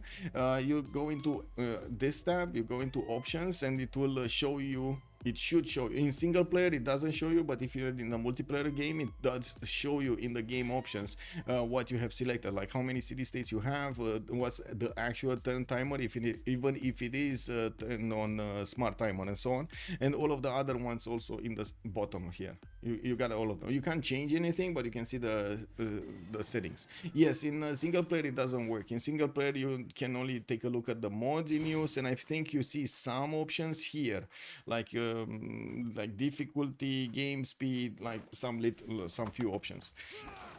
We do have heavy chariots coming out from Kree, and I do have to point out he's not really that rich right now to actually have the ability to build a lot of lower tech units, so he can upgrade them with mercenaries afterwards. He's gonna get a few of these heavy chariots. He's definitely gonna try to build up a defense, and I do see he also has vision over his opponent's city. And there's a Okchitao here that is just keeping tabs on what Japan is doing in the city of Kobe. He's not seeing what's behind the forest though. And of course the truffles, the pigs are actually masking the odor of the Nihangs. Tokugawa, we chill. I'm Warlords, Guardian of the Nachos, already giving up his Warlord's throne. He's saying he's Warlords. Is he actually Warlords? He is Warlord's throne. Wow. Well, Tokugawa Southeast, okay. We got Padebol over here coming around with a few knights just smelling around the territory of Kree. And of course, it is not going to be easy to actually go and attack Big Tohana Piwi in. Kree only has a swordsman there. It shouldn't be a problem to get more units though. And I think this is going to be quite damaging. Hojo Tokimun with 165 science and 142 and having these strong Nihangs to go against his opponent is going to be quite problematic. Very problematic for the Guardian of the Nachos. Also got a trebuchet in Kobe. Did he get, yeah, he did manage to get the GMC done. Okay, so that's why he's using his faith pattern of 158 to keep on buying stuff. I was wondering how he did get the trebuchet, but anyway, he does have general here, and I do notice he's on 4 great general points a turn.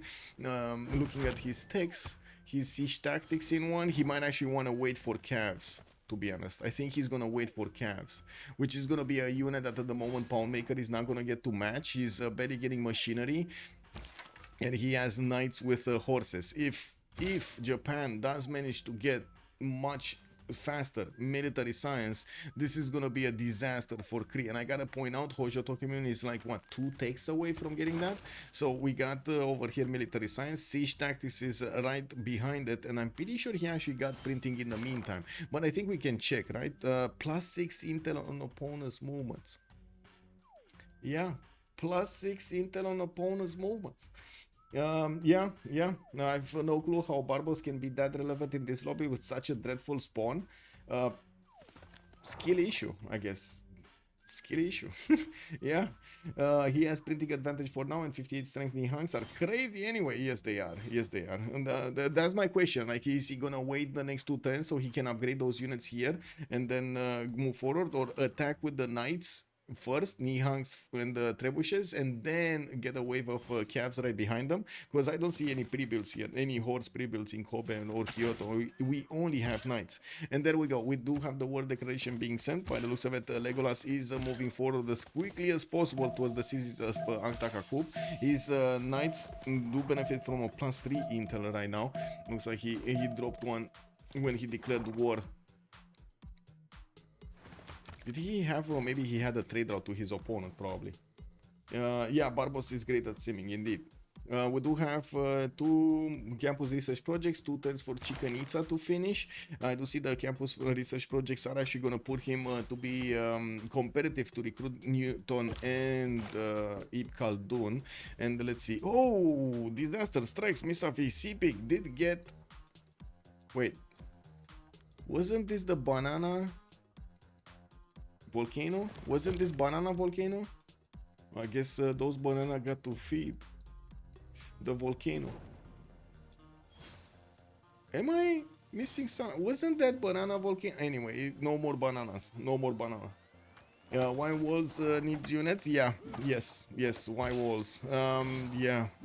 Anyway, we do have 2 knights with a general and 1 courser available for Kree to defend himself. Now, these Nihangs are very strong going against the coursers. It's just a matter of time until they get next to the coursers and the knights.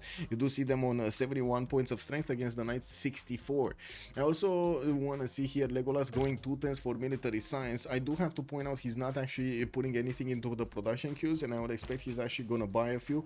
With faith here, he's on 155 faith with 300 faith in the bank. He should be able to get 2 calves and take out his opponent.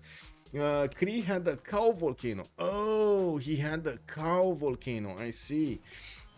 Well, intelligence agency coming up in 6 from Mikisi Vuacic. We do have more theater squares getting built, more of Liang getting settled.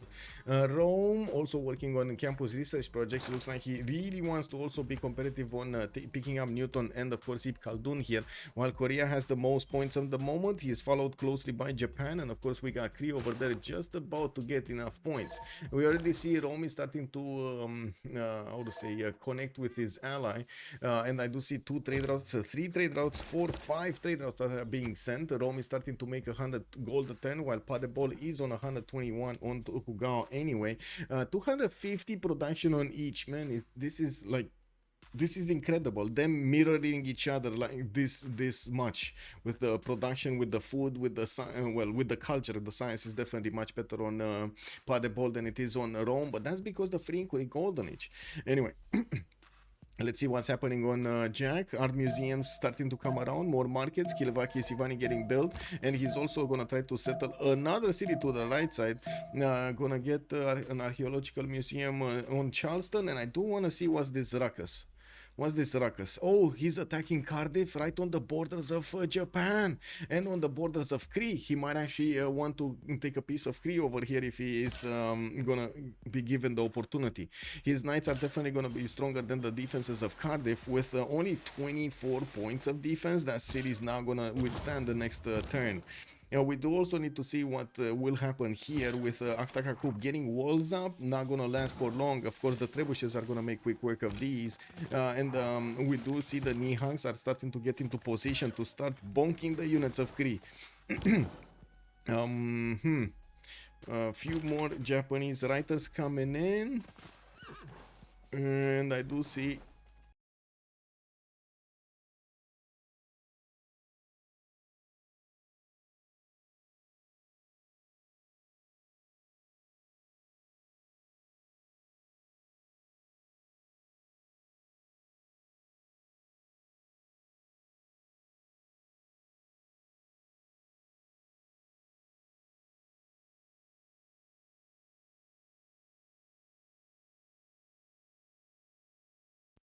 Oh, hello there and welcome back. I'm so sorry. Thank you so much for pointing out no sounds. Power cut altogether, like into the building. Good thing the PCs are protected, but still no internet because of no internet. It is what it is. I did manage to get back, and I'm just restarting everything. Let me just get back into the lobby so we connect properly. Just give me a second. What was it? Who was it? Okay, there we go. Profile. Oh, wait. This, and oh wait, I think he wants me to put up the lobby, no?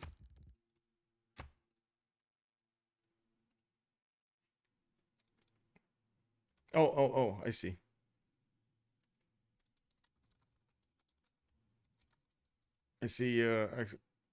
We might actually have a new lobby. Okay, what am I missing? I'm missing this. Imagine, wait. Imagine stream leads to scrap. I hope not. I really hope not. Okay, never mind. Some of them are joining, some of them are not joining. Okay. Yeah, okay. We go join another lobby. There we go. Okay. I'm so sorry. This is out of my, I would say, control. Kick. It's a random power cut in the middle of the day. It is what it is.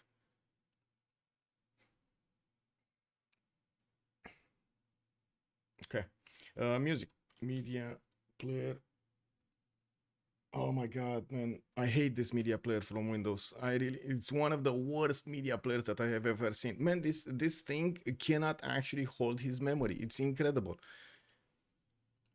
You put a playlist in and you have to put it every freaking time you actually restart Windows. This is so stupid. I don't know who makes these programs. Like, are they newbies? Are they like those like all interns or something? Who's making these programs, man? For Windows. Yeah, this happens. It is what it is. Let me see. Oh my god, it did start up. Oh, Benjamin, thank you so much. Oh my god. He gifted me oh, that was amazing. He gifted me thank you so much, DH's Benjamin, for the gift over there on YouTube. Much appreciated, sir. The toilet is flying. Yes, indeed. I'm so sorry. I needed to put up a new stream because this one actually finished over there. I'm gonna get to mix them together. I'm not even sure where I'm transmitting right now. Give me a second. It's not transmitting on YouTube. No, it's not transmitting on YouTube. I'm gonna need to do something here. Give me a second. I'm doing it slowly. Why don't I see? I do not hear sounds. One sec. Oh, I know. Too many programs that need to be opened. There we go. There we go.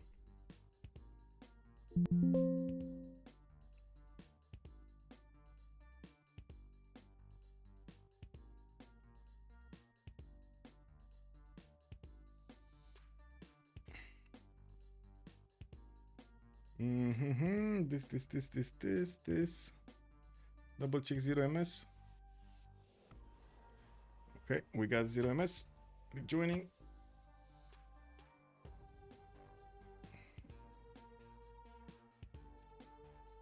Okay, and now to fix YouTube.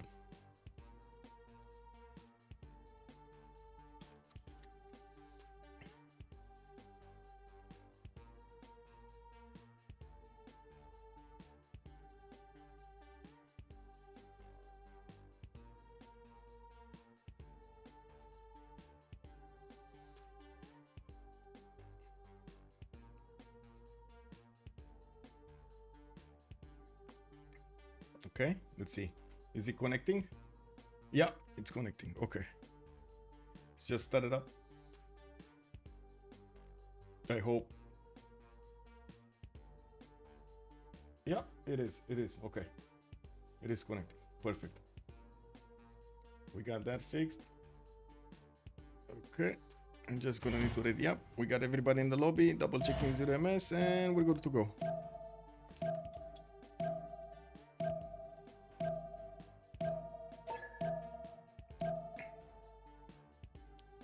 Fortuna Belly, hello, welcome back, sir. I'm not touching anything. I might be too fast though.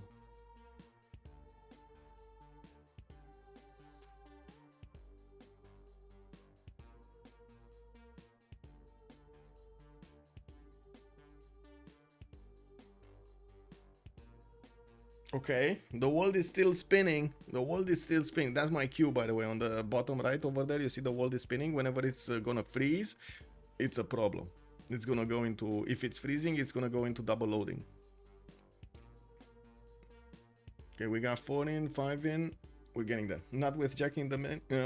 You can't be that fast. Yeah, you can't be too fast. I mean, you said. Yeah, Kyoso. Yeah. This is turning out to be quite an interesting game between nations that we don't usually get to see. I'm actually quite curious how Access is going to try to get back on track with his stats there. And of course, try to get some points. We do already see the attack coming out from Japan going against Kree. And well, to the south of Kree, we do have Korea over there that will also want to do something. You did see those encampments. He's definitely preparing for something. Tokugawa will also need to get his army up with generals. He's on 209 science and 104 culture. And we do have him slow. Guess what? It happened again. Power cut again. Incredible. Anyway, it's just gonna do exactly the same thing I did earlier and get all my stuff in order, and hopefully it's not gonna cut again. Wow, guess what? Media player still didn't actually remember the playlist. Yeah, incredible. Open file list, click. There we go. Music is ongoing. Click on this, because again, it doesn't even need to. It doesn't get to even remember your preferences over there. It is what it is. Do I have the game started up? No, not yet. Ooh, this library. This. Is that a miracle Jack and Guardian need? I don't think they actually need a miracle, to be honest. Jack is in a good place over there. Jack is definitely in a good place over there. My god, 7 seconds. W, man. Schedule and do this. Okay. Part 3. Oh my god, imagine this. This is gonna have 3 parts. Click on this to join back. Next. Click on. Oh, it actually still is streaming with part 2. Okay. Wait, what?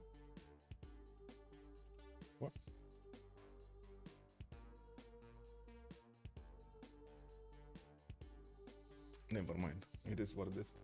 It's a different picture though. Anyway, it is what it is. Connecting to players.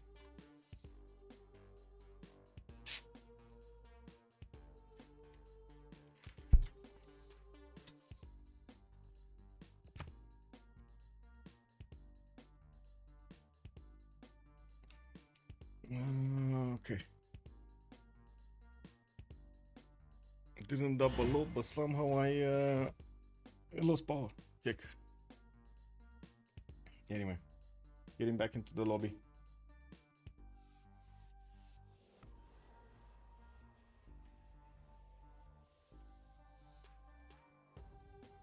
Oh, they were kind enough to actually get the post going. Very nice.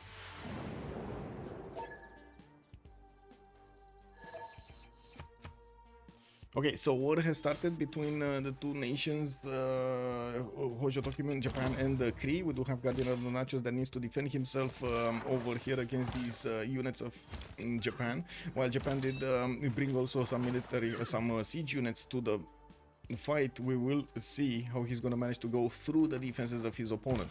We do have also the other Japan, Hojo, the Kugawa, seeing what's going on with China taking out Cardiff to the north of his cities, and I do see he only has a single knight defending the city of Osaka, but he does have Burika as the general for it.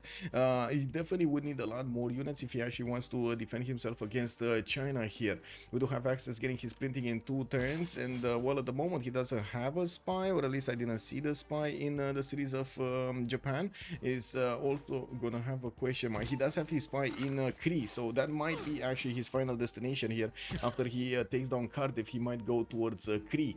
Guardian of the Nachos might be splitting between 2 opposing nations. To have also Rome quite far away from actually doing any kind of influence on America, on Jack the Ripper, while I do see him still struggling to get his science bigger and badder. We do have him on 173 right now with 108. Jack has the same problem, only 73 science at the moment with 241 culture points, 265 production with 208 points of faith.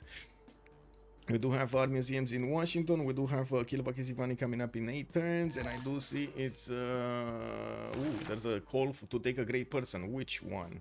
We're talking about scientists. I think we're talking about scientists because they started passing and the points are quite low over here to recruit Emily du Châtelet, and we do have like 4 of them with enough points to pick it. Can Jack make any relevant units sometime soon? No. We do have Japan actually that just got Ip Khaldun, and I do see Newton did get picked up by Korea, by Bukva. So not only he already had a lot of science going per turn, 254, I think it's the most in the lobby, but he also will get Newton to increase more of that science. He's getting a few more universities in Chanchon. I do see he did improve his first Hawacha, but he's just watching what's going on with the war between Kree and Japan, not really interacting with his opponents there. We do have a workshop coming out from Gwangju, commercials in Busan, and yes, more campus research projects. They're asking for a countdown, and I do see somebody is counting down. Korea is also on 11 great general points at 10, while Japan, Hojo is on 6, Rome is on 4, I do see Tokugawa is on 2, and then Babylon is making projects. He just got a project out, and let me actually see, did he pick something? He has Timur. Okay, and the more encampments are being placed. Of course, he is seeing Japan's military power, and he sees Japan also does have quite a bit of science and culture. He needs to respect his neighbor, and he's putting units in the north, so if he is getting pushed, he's gonna have at least a few of them that are gonna hold the border until the others get out of his cities. Okay. Looking here, intelligence agency coming around. Thank God I'm not desyncing. Oh my God. Anyway. Well.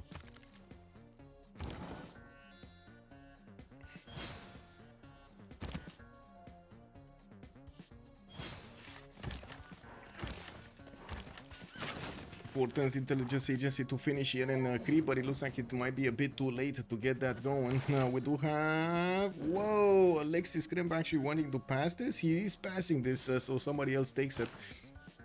It looks like we do have Korea managing to take both of these scientists. Both Newton and Eve Khaldun are appearing on Seondok's Empire. They're on Bukva. While Toilet, by the looks of it, he's gonna get his banks for the extra gold per turn. He is on 251. He definitely can upkeep the armies and give more gold to Seondok. While I did notice Cardiff also just got taken down by the armies of China.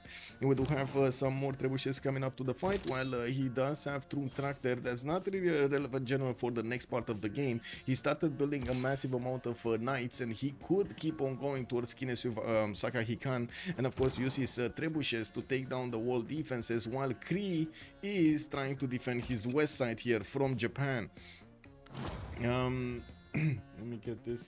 Give me a second. So I'm trying to see where the chat is for YouTube. Do we have a chat on YouTube? I hope so.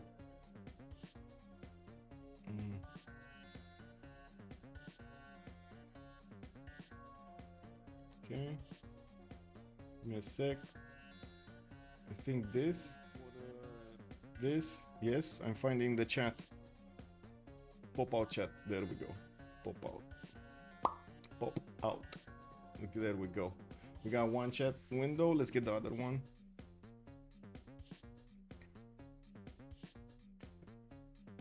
Okay.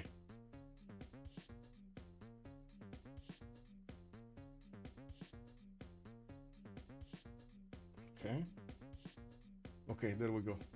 Chat windows next to each other there. Speaker is saying Alexis and Axis going to speed roast on the nachos. Oh yeah, it looks like that's gonna be quite a actual moment over here. We're gonna need to see if Legolas is gonna manage to punch through, and we definitely need to see if he's gonna manage to go through the wall defense quickly. His trebuchet will need to move on a higher style because there is a rainforest between it and the city center. He could just move in front of it, and of course we're gonna see what is he gonna choose to go between them. Ooh, this thing.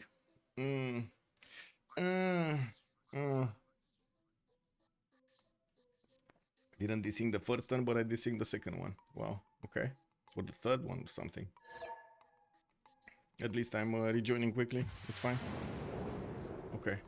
I can't go anywhere without borders. Relax. Okay. Anyway, now we do have to take a look here how things are evolving. Where is the military? Here, right? Let's actually see. How is Legolas gonna want to push through this? Alexis Krempe is gonna need to figure out how to inch forward, and I do have to point out Kree did manage to get this really quickly. Oh, we gotta pause 30 seconds. Kick. Wow.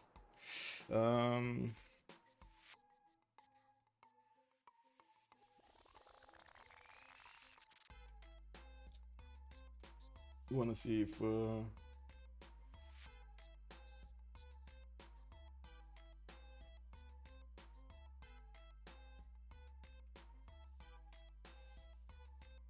no, okay.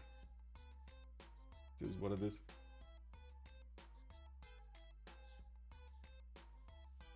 I wanted to see if there is some news with the power cuts or something. I have no idea.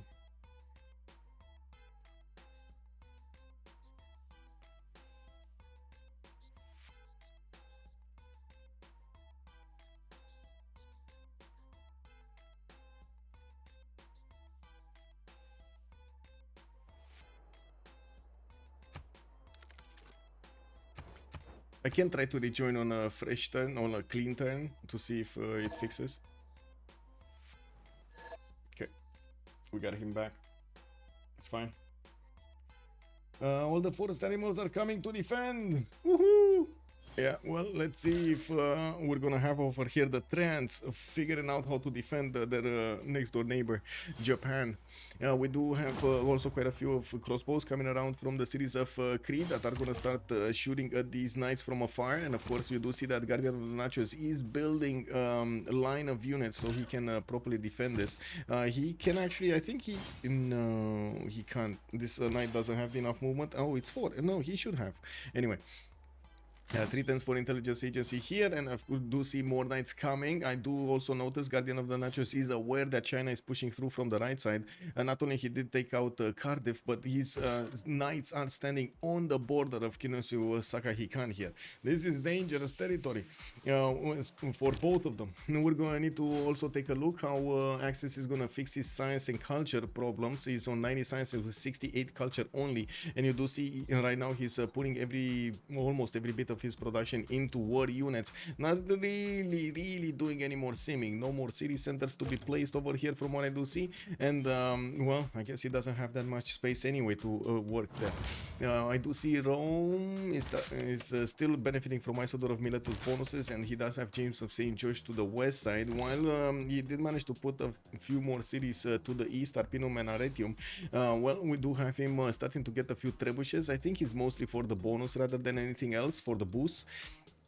While to the north he does have over here China. I don't think he's worried about China, mostly because of his much higher science and culture, and he does have significantly more production, double the amount of production of China. He doesn't know that yet, but he can take a look at how many cities China has, how developed they are, how many industrial zones he has, and of course try to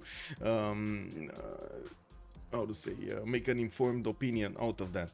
Looking at Jack, we got some spies coming up from Charleston. You do see how amazing this land looks like with all of the forest giving him the extra appeal. He went from not having appeal on the east side. Do you remember how it looked like over here? You literally didn't have appeal, or it was negative appeal, and now everything looks green. Amazing. He has some holy sites coming around. Oh, sorry, some more commercials coming around. 13013 has joined the round table. And welcome back to 13013. Thank you so much for the follow, sir. Dalun also, hello there, sir, and welcome. I'm so sorry for the double how to say power cut, and I hope it's not gonna happen a third time. That would be nasty.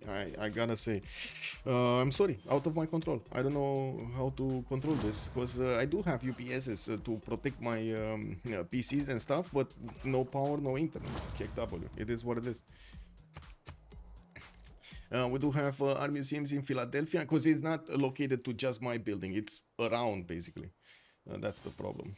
Anyway, Kilva banks coming around from the cities of Babylon. We do have him getting his factories up. He did get industrialization, and of course added another point of production on each of his mines. I do see he's also gonna give Seondok the boost for industrialization. Very good coordination between the two players.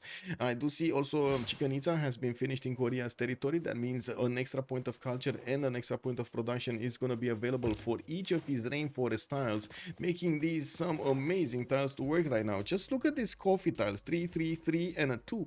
Now we do have Aktakakub getting smashed. The trebuchets did get onto the 1, 3, and I do notice he has a bit of a problem. He can't really deal the damage against these knights protecting the city center in the north, or at least he didn't start trading into them right now.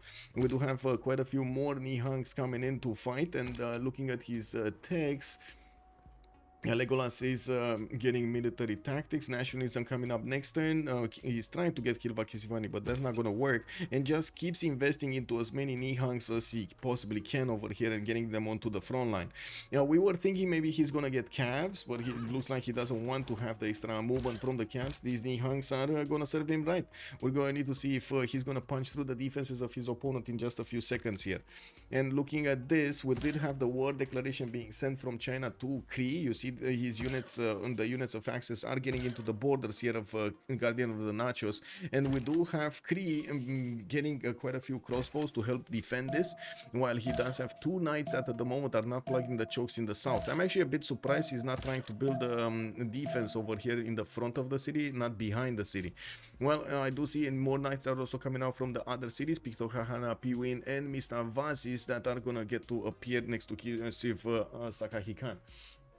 Kree is gonna be surprised to see that next time the Nihangs will be much more massive. Oh, the muscles are just gonna get out of their t-shirts over there. They're just gonna blow his chest. Yeah, Janus. Yeah, I can see that happening, man. Just ripping apart the muscle mass. Oh my God, microphone just took a poop. I didn't need to change it. I ordered a new one, but man, oh man, this one, weird. Anyway, calm down, big guy. Toilet is saying. Oh, look, Janus, I think that's a message. Okay. He's gonna be. Yes, yes, yes. Let's see how surprised is he. Oh, Kree needs to move away. 87 strength knee hunks coming into the party. Janus, oh my god, you're seeing the future, sir. We do have Aktakaku losing its wall defense, and yes, even if we do have some more units coming in, with 87 knee hunks on the battlefield, it doesn't seem like anything's stopping them. And Kree is in trouble. Guardian of the Nachos is about to lose his Nachos. What is he gonna guard afterwards? We do have on the right side Access also getting into the borders of Civ Saka he can. He does need a few more range units to actually punch through this, and you do see the range units of Kree, the crossbows plus the wall defense are actually slowly dwindling the number of points on these knights attacking him. We do the intelligence agency finishing up next turn. Mikisi Vasis Changpu, which is one of the Chinese spies, is there, and I do see he's doing the listening post mission. Kree sandwich, yes, Mateus, and I'm so sorry, by the way. Welcome, sir. I'm so sorry about the disconnects and the fact that YouTube just keeps on like making new live streams and so on and so forth instead of having it in one. I'm gonna get the vote afterwards, and I'm gonna mix it properly so you get one single one single vote for this. Yes, Marius, good evening, good day, sir. There we go. Lahore band for all future tournaments. Pound stamp. Yeah, Kyosum tank knee hangs. Yes. Toilet is Giga Chat. Well, I would say Bukva is Giga Chat right now. Look at Bukva. 350 science, 150 culture, 350 points of production. Ooh, but look at Toilet, 454 points of production. I guess he did sacrifice a bit of his science for it. Wait a second, is he gonna take Kilva from Jack? Oh my god, he's gonna take Kilva from Jack, guys. Oh no. Yeah, that's gonna happen over there. Not cool. And I do see Statue of Zeus did get finished in Rome. Wasn't somebody else building it? I'm pretty sure it was somebody else trying to build it somewhere. I'm pretty sure I saw that somewhere else. I don't know where, but I'm pretty sure I saw that somewhere else. Not here. Definitely not here. Anyway, is it double brown? Double brown? Let's see. Mexico City and Singapore. Toilet and Guardian. So I guess he does have some envoys here because they're not at the war. No, he doesn't. He doesn't have a single envoy in there. Only Access has some. Mexico City. This was the one, right? Okay, Singapore. He has this one, 5 in this. Okay. Yeah. And he's using, by the way, Amani externals over here on the coast with Colossus coming up from Borsipa. He never actually connected. No, he did. He did send the city here and started to put Reina in there. Definitely the goal pattern is going to be much better right now on Sundog than it was before. But he does need a trading post in Belgium so he can actually connect to the other cities to extend the range, the possible range destination. First city has been taken down. Legolas is punching through with his initial knee hangs and doing the damage against the Kree defenses, while Kree is getting ballistics in barely 2 turns. This is very dangerous for the Guardian of the Nachos here. And look at Japan just buying out knee hangs with his opponent's cities. Just keep on smashing, basically. He has his core ability already. Some night cores are available for him, and I would imagine he's also gonna want to get ballistics. He's 2 turns out from ballistics. I don't see the upgrade button yet, so yeah, he's 2 turns out from ballistics. He did manage to get another writer in Camon training projects, and I do see more in Camons being placed down. I would imagine he's actually gonna try to get one of the Renaissance Industrial, or I should say better yet, Industrial Modern Generals, and so he can get them for the tanks as well. He's slowly starting to not have units that are of the medieval ones. Nicholas, I think I crashed. What? You crashed what? You crashed on the couch? You crashed on the, you know, like what? Need more details. Need more details. Impressive game. Yes, speaker. He is in an impressive game by Alexis. He did not only manage to like slow down at the beginning because he wasn't. He caught up in the mid to late game, and now he's punching so hard Kree over here exactly when he needed to punch it. I gotta say, if he would have delayed this for a few more turns, it would have been a totally different outcome. Just look at the 2 10s difference for ballistics. If we would have had ballistics on Kree, maybe Aktakakop would have still been alive. Biggest Ben, hello there, and welcome. But I guess if they kill Kree fast, they unlock the traders. Well, let's actually see what they're gonna do here. Why are we paused? Alexis can't play. What? Didn't he play? Didn't he play already? Wow, nothing registers.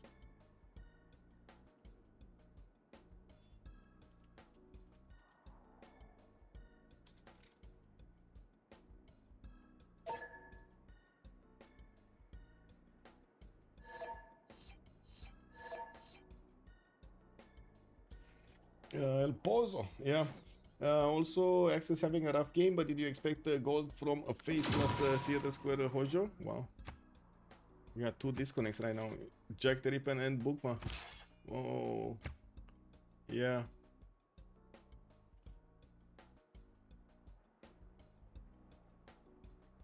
Wow. Started happening all over the place.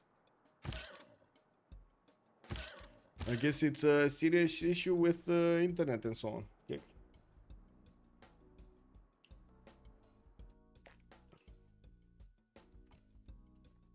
Wow, another one. Australia going down. Germany going down. Woo! What's going on, man? Let me take a look. Let me take a quick peek over here on the point screen, because that's something that we didn't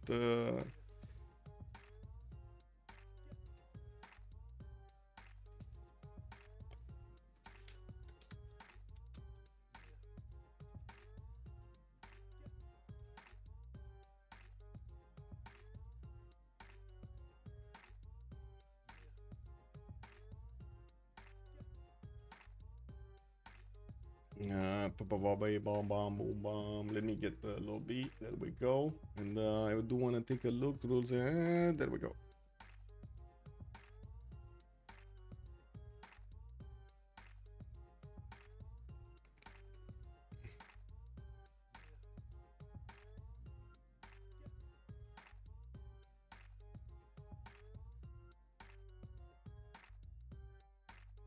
Okay. What's with the score? This goes down. Let's see who's on the top table. So we do have Unlucky with 23 players, 18 games played, 1485 points, with only 20 points above Meow on 1465. A Zone of Control is 1265. What is this Meow team? Anyway, I do see some of the players are joining, and let me actually take a quick peek. On the 0MS. Okay, we're good. We're good for the moment. Okay, now let's come back to this.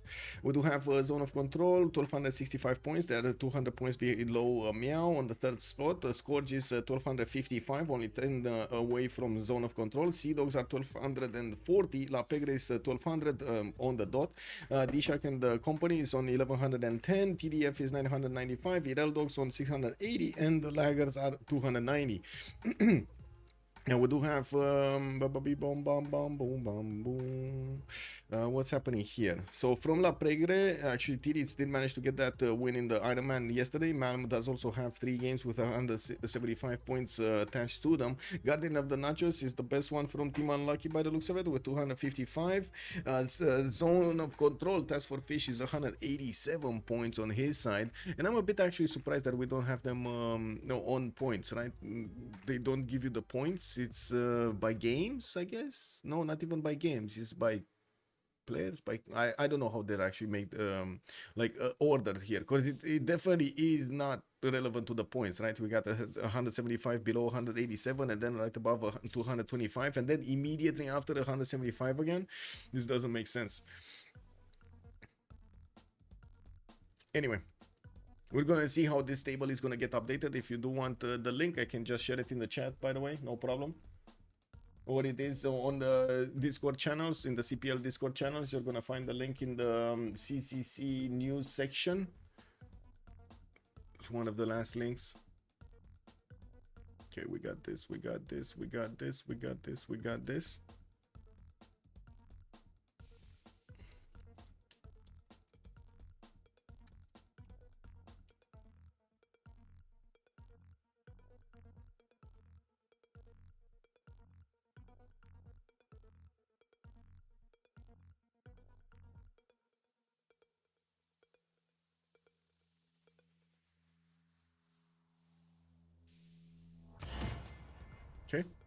Just need all of them to come back here. We're still missing Bugva.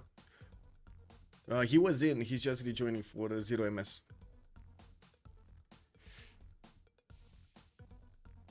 But yeah, Axis over there is having a very tough game, and there is a possibility for them to actually get, first of all, more land for Axis from the Kree series, and second of all, able to actually start to connect the trade routes, which is going to be amazing. We do need to see what's going to happen in the war though against Poundmaker. He was like 1 turn away from getting his ballistics, which will give him the opportunity to upgrade some of those cuirassiers and field cannons. But still, fighting 90 strength Nihangs is not going to be easy, and those are not even cored up yet. When he's gonna start to core them up, that's gonna be an issue. Okay, well, let's see. Are we gonna, we're probably gonna get to double load, no? I'm not touching anything. Not touching.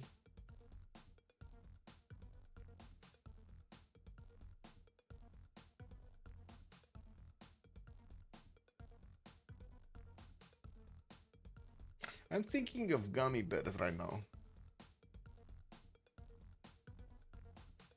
Yeah, I'm thinking of gummy bears.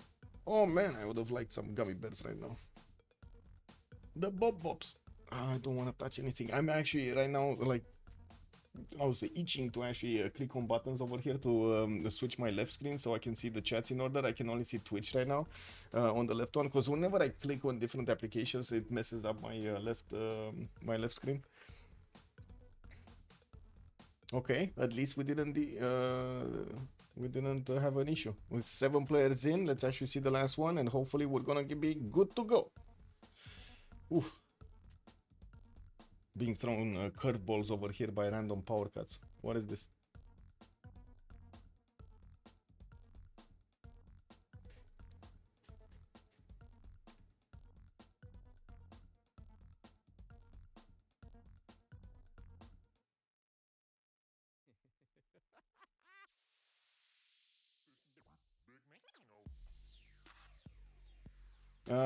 Doesn't Jack stream anymore? I mean, he's streaming right now. I don't know if he's streaming. If you want to ask me that, hello there, Slayer, and good day, sir. I don't know. Honestly, I don't know. I'm not sure. I've seen him stream like what, 2 months ago or something like that, when he was coming back to the community. But I guess he just wants to have fun in the game, so, and not have the extra pressure from the stream or something on him. I have no idea. Honestly, I have no idea. It would be only assumptions, and I don't think it's fair for me to make assumptions on that subject. It is what it is, right? Everybody makes their own things. We do have China managing to take down the walls in POC Vasis. I do see, by the looks of it, China is also managing to get his knights to start to hit those crossbows, while on the left side we do have Legolas punching through the Kree knights like they're butter. Only a few of them are going to remain alive, and only a few of them are going to get the upgrades, and I do have to point out, Poundmaker did lose 1 turn. He was 2 turns ballistics, he lost Akakakub, boom, a loss of a campus did slow him down to get his ballistics. You do see that Japan is starting to core up his units here. Didn't get any Hangs scored up, which is gonna be wow, are gonna be like 100 points. We're getting some calves coming around also from Japan. He's gonna want to pillage some of the tiles of his opponent, maybe even get to the northern cities much faster. Pashfa Ashik is over there exposed. We do see walls are going up from Mr. Peak. We do see that also Guardian of the Nachos realizes that he's not actually going to get to keep the city, or even have the opportunity to attack back Aktakakub. He's going to want to move back and reposition his army in a new line of defense, so he is able to withstand as many turns as possible the attacks of his opponent. With multiple crossbows here, he is doing damage against these Japanese knights quite nicely, but the Nihangs, totally different beasts. They're barely scratching the Nihangs. That is, oh my god, one Nihang to rule them all. 92 attack strength, 94 attack strength Nihang, 98 attack strength if he gets a little bit more flanking bonus. 98. I think that's a bit of an issue, isn't it? Now we do need to see also where his spy is gonna go. I would imagine he's gonna want to send it to Japan, even though he already has one in Japan. He needs another one to be sent into Chinese territory, so he can balance out that extra deploy that China is benefiting from here. We do see China does have Knight cores with him, and he will start to do the damage against the Kree cities soon. He's using his Trebuchet core to smash down the city's defenses much faster, so his Knights won't get that much damage in return from attacking into it.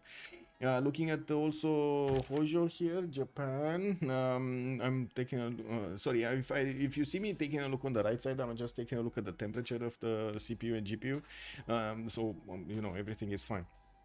We got campuses in Tokyo. We do have some coal power plants in Fukuoka. I do see libraries in Shizuoka, and I do see quite a few factories also coming around from Rome. Let's actually put down a countdown here. Let's do the countdown for the boys. We still have book fun with the most points, and yes, I just totally forgot about 11. It is what it is. Bukva is gonna have 355 science, and it looks like he's gonna keep his first place over there in the science screen, while we do have him starting to gather a bit more culture per turn. He's actually right now on 150. He was like 150 or something. Astronomy coming up next turn. Colonialism in 3. We do have also civil engineering showing up on toilet to get those extra production points towards generals, towards builders, and able to get the extra charges on them. With banks coming up from Durikal Zoo, Mari is gonna get more industrial zones over here. It does have an aqueduct next to it, so you know that's still good. We do have coal power plants also coming around from multiple cities, so he gets the extra production bonus, and I think everybody wants to see this happening. Japan getting Cuirassier cores right in the front of Kree much faster than Kree can get them, while his Nihangs are way stronger than whatever Kree can put on the battlefield. We do have on the right side also China managing to wrap around the first Knight, and he will take it down with 2 shots over here from the Knight cores, while I do see Kree is scrambling to get as many of these crossbows out as possible.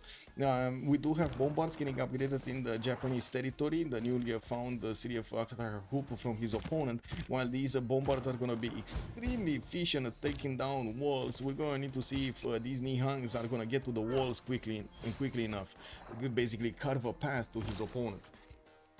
Let me put my chats in order here, and also close the screen because we don't need it. There we go.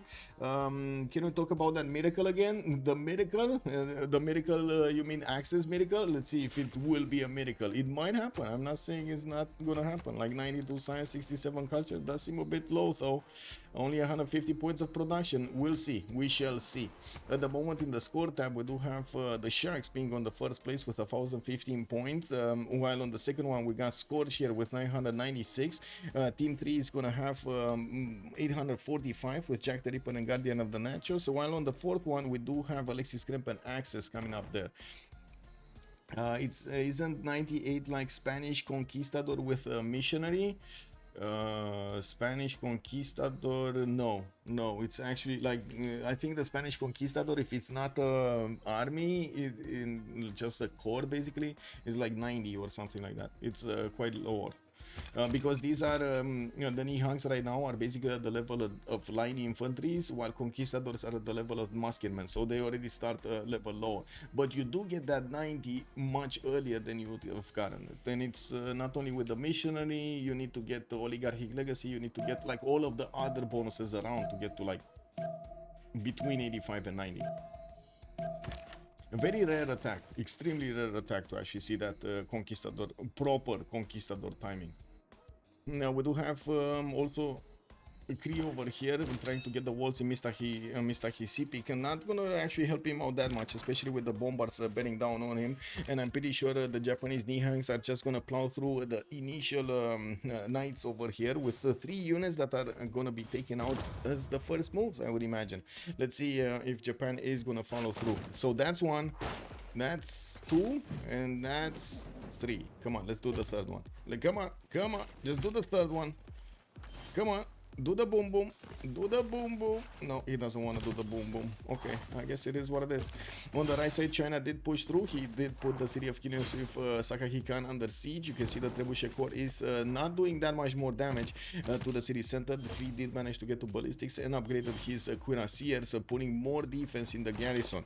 With field cannons though, with multiple field cannons actually, he can deal damage even to the night corps and take out a few of them. We're going to need to see if this is going to be enough defense for him, because I gotta say China is trying to get that level 2 spy, and he's getting siphon funds finished. Next time he might get the level 2 spy here. Wait a second, he already has a level 2 spy. Listening post, never mind, he did have one level 2 spy. I saw this one outside and I didn't think he got one, but he does have one.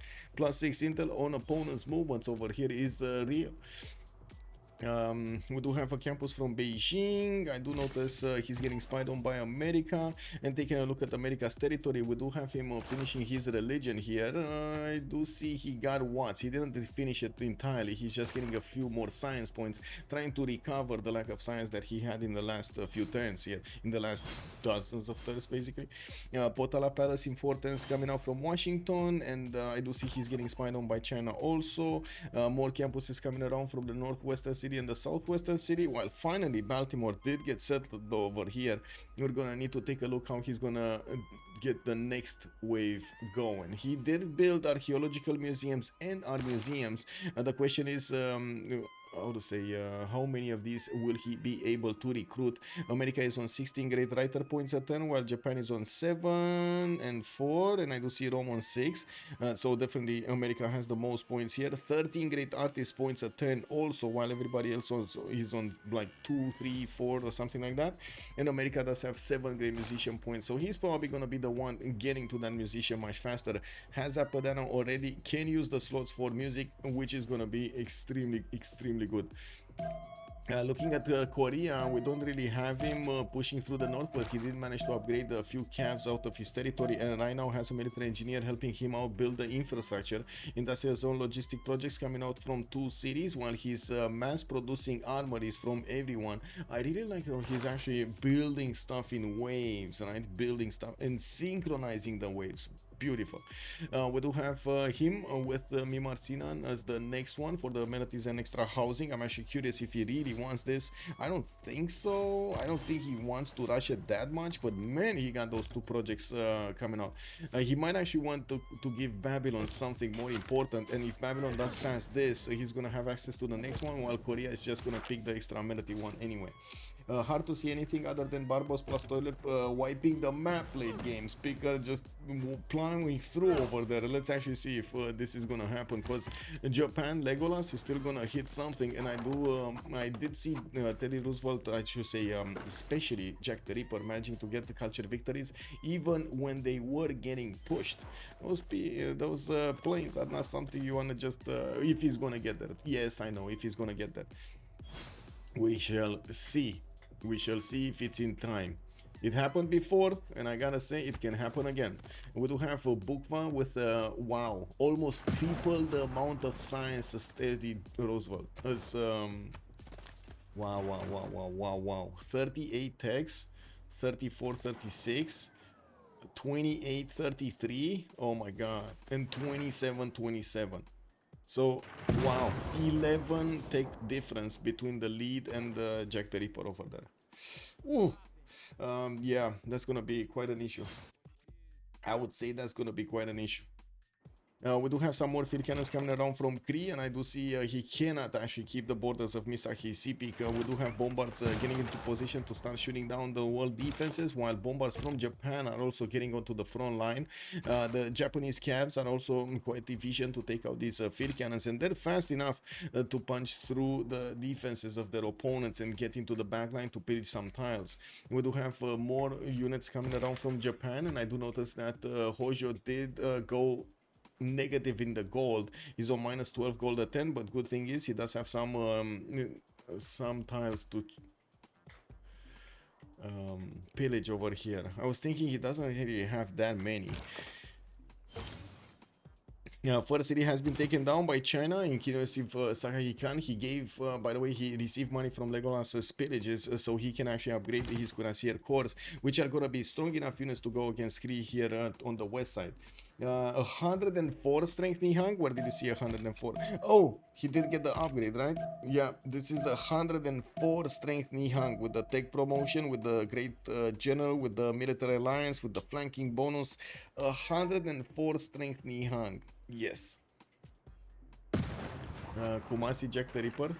Yeah, yeah, it is what it is. Kumasi Amani Jack the Ripper, but he's not actually using it. No, he's not using it for externals. Okay, it's fine. He's not using it for externals. He's just getting some adjacency, some more culture from his districts. That's about it. Okay, Jack gonna get his Potala. This is gonna give him an extra diplomatic card on slot for him to use in any government, which is gonna be super useful. We do need to see if he's gonna get something else like Forbidden City over here or Alhambra. Although I kind of doubt it. I really doubt it. Like Alhambra, he doesn't have an encampment for it. Military Academy is coming out from Korea, and I do want to see his text. Is he going labs? He is. He's going scientific theory in 1, with urbanization coming up in 2 turns there. While Japan in the north is plowing through Kree defenses, I do notice he took out most of the melee units, most of the strong units of his opponent of Kree, while now he's working on the field cannons. Now these Nihangs can one-shot the field cannons easily, so I would imagine that line of field cannons is not going to stand as a line next turn. First shots on Mr. Hisipik. We do have the bombard managing to do the damage, while a field cannon did get damaged in return. We do see Legolas just keeps on buying these Nihangs on the front line. We do have also China managing to upgrade most of his units next to Kiyosif Sakahikan, the city he got from Kree. Guardian of the Nachos is trying to defend himself with 2 field cannons and 2 cuirassiers with 1 courser. Shouldn't be a strong enough army to actually allow him to defend here. We also see in the culture victory screen, Jack the Ripper did start to acquire these tourists. He's on 1 out of 60, and we're going to need to see how quickly he can actually get to the win, if he can get to the win. Jack is playing FFA. Yeah, Salam Kulian. Hello there, sir, and welcome. We got some more amphitheaters from Padebol, and I gotta say, he's also reaching 400 science points with 142 culture. Coal power plants coming up from his cities to pad those production numbers. He's on 500 at the moment, not that far away from Hammurabi 659, but definitely that's a big difference between them. Now we do have Rome on 477, and I do see also Sundok is 468. And with multiple industrial zones finishing and his coal power plants not yet establishing his cities, I would imagine he's gonna go over 500 quite quickly on Korea. On Tokugawa. Korea already got those. He didn't build coal power plant in Gyeongju, and I do see he did build some other industrial zones, but did not build in all of them his military academies. He does want to get his factories. He does want to get his military academies prioritized over the factories at the moment. We're gonna see what is he gonna choose to do with them. Maybe we are actually gonna see something like tank armies coming around here from Sundok. I do see a Forbidden City has been built in the south with also Jebel Barkal here. We do have an extra card for Sundok to use in any government. That's a wild card. He's using natural philosophy, rationalism, Grand Armée, veterancy, and civil prestige for the extra amenities. No surprise, he actually went for a Republican legacy card, so he actually does get an extra amenity point on all of his cities. We do see China pushing Kree, and those Nihangs did manage to make a splash here in the Kree defenses, going for the capital. That's trying to get the walls up. We do have Nihang cores. I need to get back. They need to get back. Does he even care about these, or he's just gonna keep on attacking? I'm actually quite curious. Like, honestly, I'm quite curious. Is he gonna wanna keep on attacking? Because he's not really gonna get enough experience. Right? He's not really getting enough experience, but he could take out another unit with the Nihang core instead of just, getting shot by these field cannons and giving them experience points. It is what it is. We do have more courses coming out from PP Kisses, Magfast Chic, another courser there, 5 times for cuirassiers, and I do notice on the right side China is preparing to keep pounding his opponent, while Kree did manage to upgrade one piking shot. It's not gonna be good enough. Like, I'm pretty sure we're gonna have China's field cannon starting to get into position. The bombard cores are also quite good against piking shots. Not gonna be enough. Just one is not gonna be enough. Next turn, Potala Palace here, more science, more libraries, naturalists for the national parks, and taking a look at the passive tourism that's coming around from Jack the Ripper. He is on, where is it? Where is it? 90 tourism a turn. I mean, this is 1073, 90 tourism a turn. It's not that big right now. Not that big, I gotta say. We're still gonna need to wait for Jack to get his chickens in order, right? We're gonna need, maybe you see it, but we're gonna need to see it live over here. Who's doing minus 50 turn? Minus 50 turn on turn 1? What do you mean? Suck all gold from his... Oh, I see. Kabacho. Oh, yeah. It is what it is, man. It's like a big black hole of gold over there. You just throw coins at it. Hey, maybe it's a lucky fountain. Did you think that? Maybe it's a lucky fountain. You throw gold into the lucky fountain, you make a wish, and boom, it appears. Japan and China are both negative gold. Yes, this is a problem. Minus 41 and minus 50 is a big problem. Good thing they do have how to say pillage economy here. I'm just gonna go for a pause, 2 minutes, and we're gonna come back. We will need to see also who did manage to get what. I'm gonna keep it on the yield tab so you have something to see and check the game. Well, that was right on time over here. Perfect. Actually, I don't even need a full kill. 3 more cities. Yeah. They can trade soon. And of course, pillage economy is a thing here, and it has been a thing for quite some time in the games. We do need to see if Japan is gonna get to stabilize his gold afterwards, because he's going more and more under. Minus 100 gold a turn here. We do have Hammurabi, 20% faster population growth. Looks like also theocracy gaining another wildcard policy. He did it again. No shame. Look at this. We got 9 points and 6 points coming out from Kree and Teddy over there. But Teddy might actually not have an ally anymore. We got a settler coming out from Pashvar Ashik. It's gonna take a long time for him to actually get into the open arms of Jack the Ripper here to the north to try to protect him. Imagine that, having to rely on Teddy Bolmos to protect your cities. That's a problem. I do have China managing to deal the initial damage against most of the units next to Mr. Vassis, and I do see the walls are going up next turn. Not gonna help with the trebuchets getting into bombards, and with the bombards getting close to the Mr. Vassis city. That's not gonna help out. We do have Japan also managing to punch through. The defenses of Moscow 2 almost going down. Mr. Hisipik did get taken away by these calf cores, and he will need to finish the field cannons in between those mountains. He does have a volcano that might keep on exploding here, so he's to be careful about it. And to see, he also has a bit of a problem with rebellion. Let me see the era score. So Dark Age Jack, Dark Age Guardian, Padebol is normal age. We got Rome on a golden age with a reformed coinage, and he does manage to make 250 gold. Golden Age on Sundok, he is on 114 gold a turn, and we do have him with a reformed coinage. Hammurabi normal age, Legolas Dark Age, and we do have Uzetian Dark Age. I would imagine these guys, 106 strength Nihangs over here, are a bit too strong. Does anybody think that the Nihangs are a bit too strong? Just a tiny bit too strong, you know, just a bit, or it's bigger? Is it just a bit, or is it bigger? What does everybody think here?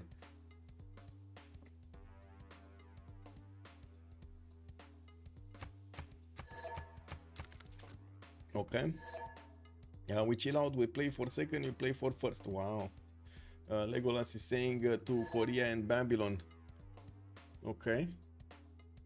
So that's Alexis Krem trying to make a deal here. Okay.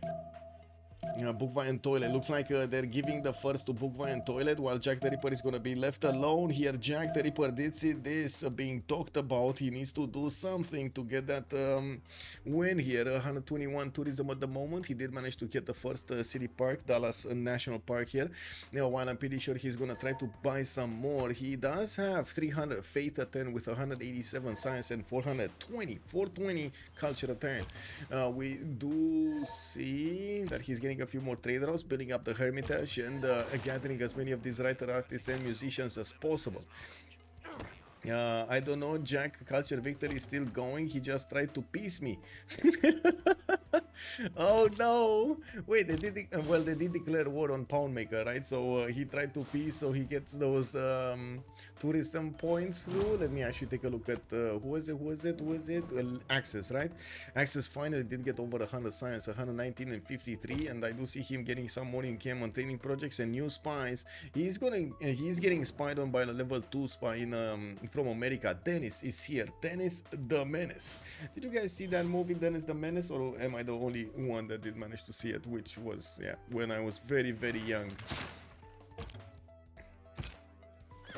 Does anybody know Dennis the Menace? Man, I love a good knee hung attack. Not too strong, Halosar is saying. Yeah, a bit of an overpowered machine over here. The knee hung core is a bit too strong for what Kree can actually handle. We got some more cuirassiers coming up from the cities, but very slowly. Kree is starting to lose the ability to produce the units quickly enough so he can replace the ones that he's losing. And as you can see, the production capabilities of Japan are just much better because of his faith pattern, because of his ability, his preparation at the beginning. We do have Legolas also on 300 science, 115 culture with 211 points of production. That is very low at this point in the game, especially compared to everybody else in the lobby that has like 400, 500, 700 points over there on them. Like, wait a second, nobody's on 400, but there are 3 of them on 500-ish, and then 1 on 700. Toilet with 714 points of production is gonna need to show us what he's gonna use it for. At the moment, he's just got a few units in the north and still working on more campuses, 2 turning them from Durkuligarzu and Borsipa, while I do notice he's also trying to get the big band built in Mashfaq Sapir using Filippo Brunelleschi.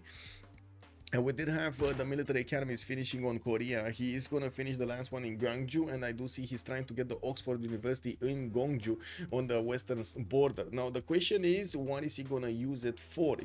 Are these going to be tanks? Are these going to be offensive units? Is he going to go against anybody? Is he going to choose to go Japan? Is he going to choose to take back the cities that Japan, the other one, Hojo Tokimun, took away from Kree?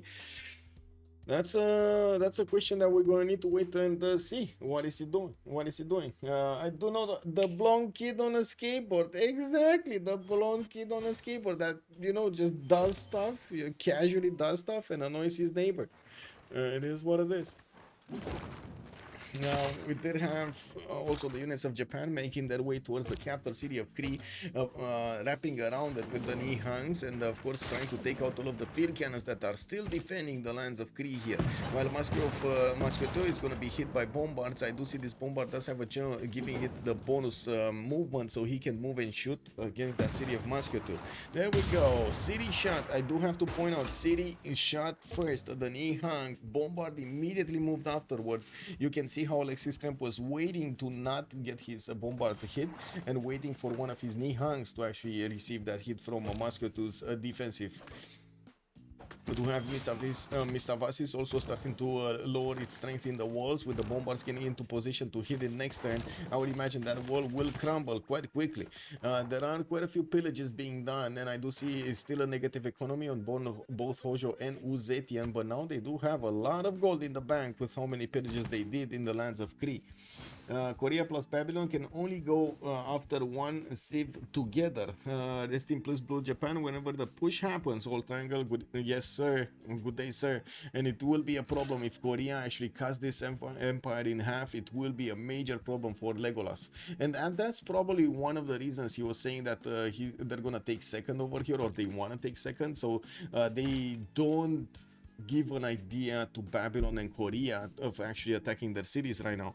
They're very vulnerable, I gotta say. Right now, it's very vulnerable to keep all of this army on the right side and having such a close proximity to Korea, which is significantly higher in science and has been for a long time in the game. It's like 2,000 points of science between them.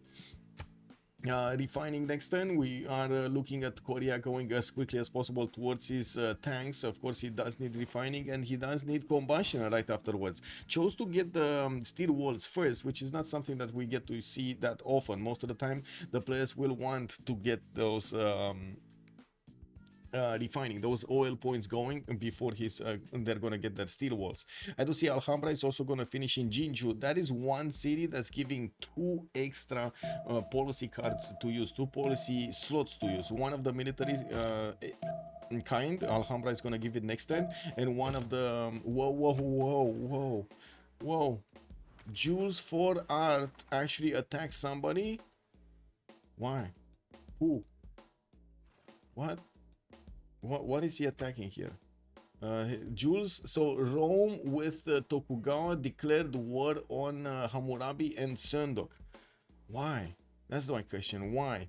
Now, they are spying on each other. They have spies stealing gold from each other, but I don't see anybody moving anything against somebody. With Chile, if we don't contest, might be some city-states here. Bukva is keeping Geneva. Mitra is being kept by Toilet. Toilet also has Fez. They have all of the 3 science city-states. And of course, since they did declare war, they are denying those science city-states from their opponents. I do see Padebol is down to 330 science. Jules is 219, while they do have more than 500 production, just the same as Sundok. But that is critical. You see how much science has been shaved off from Tokugawa and Jules for Art. Now we do see more of these cuirassier corps coming around from the cities of Korea, while the capital city of Kree has just fallen. We will probably see Mistavasis also taking quite a few hits. Wasn't enough damage yet from the bombards to crumble the walls quickly, but I'm pretty sure he's gonna get it next turn. He's gonna get them down next turn. How Jack has plus gold. I mean, he built commercials, what can I say? 200 science, 465 culture, getting more of these naturalists to build city parks. And I do notice, or I should say the national parks, right? And I do notice he basically put a lumber mill in the forest in every one of his tiles here, or as many as he could have gotten. We play for second anywhere. We won Sus Blue. So there are 2 players that are going, 2 teams that are going for second. Legolas and Axis with Padebol and Jules. So there's a race here between Bukva, Toilet, and Jack the Ripper with Guardian of the Nachos. And Jack the Ripper immediately says, "Oh, what do you mean you're playing for second? So who's playing for first?" So yeah, everybody smelled out Jack over there trying to get that culture victory push through. He's very annoyed that his teammate is dead here, and yeah, to be honest, it's not that good that Guardian of the Nachos is gonna die to Nihang's Japan. And we're going to need to see how Bukva and Toilet will want to get that first. First of all, I do have to say the setup that's coming out from Korea at the moment is more optimized for unit building than anything else. He doesn't have that many cities. He's on 2, 4, 6, 7, but he did manage to get an encampment. 1, 2, 3, 4, 5 encampments out of those 7 cities. And he's also going to get, he did also manage to get the military academies in all of them, banking up on the oil pattern and also on the ability to get immediate cores out or immediate armies out when he's going to get to mobilization. He does have 131 cultures, not that bad for this moment in time. Gonna get an archaeological museum, gonna get access to also one of those archaeologists and allow him to get some works here. While he did manage to get Alhambra, I'm pretty sure Sundok's empire, or I should say the government, looks amazing right now. Why is Axis Irel? I mean, Irel or not, he's still taking cities from Kree, no? 100% is not Jack. Jack never builds commercials. Lol. Since Korea, Babylon and Japan, China wanna split the first and second Korea, Rome has to do something. Yeah. Well, Mr. Vasis, as you can see, is down to half HP. We do have some more text over here. It's reform anyway. Barbos don't listen. Sorry, cat. What?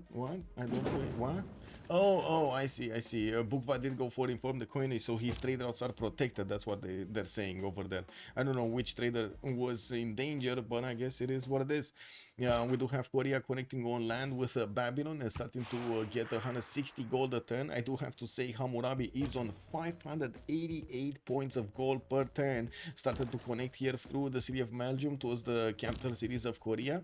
And I do see him trading externally to Singapore for quite some time with at least 3 traders, 4, 5, I think 5 traders to Singapore. In the lands of America, we do have some archaeologists also making their way to get the antiquity sites and add more points from the works. He is right now on 199 tourism, and I do have to say he's jumping up in tourism very quickly. 7 out of 81 points, and he's also going to finish Hermitage, and I'm pretty sure he's going to start rolling some more of these. Let me see, did he just pick one up? He just picked one up. That's Kamal Undin Bezad.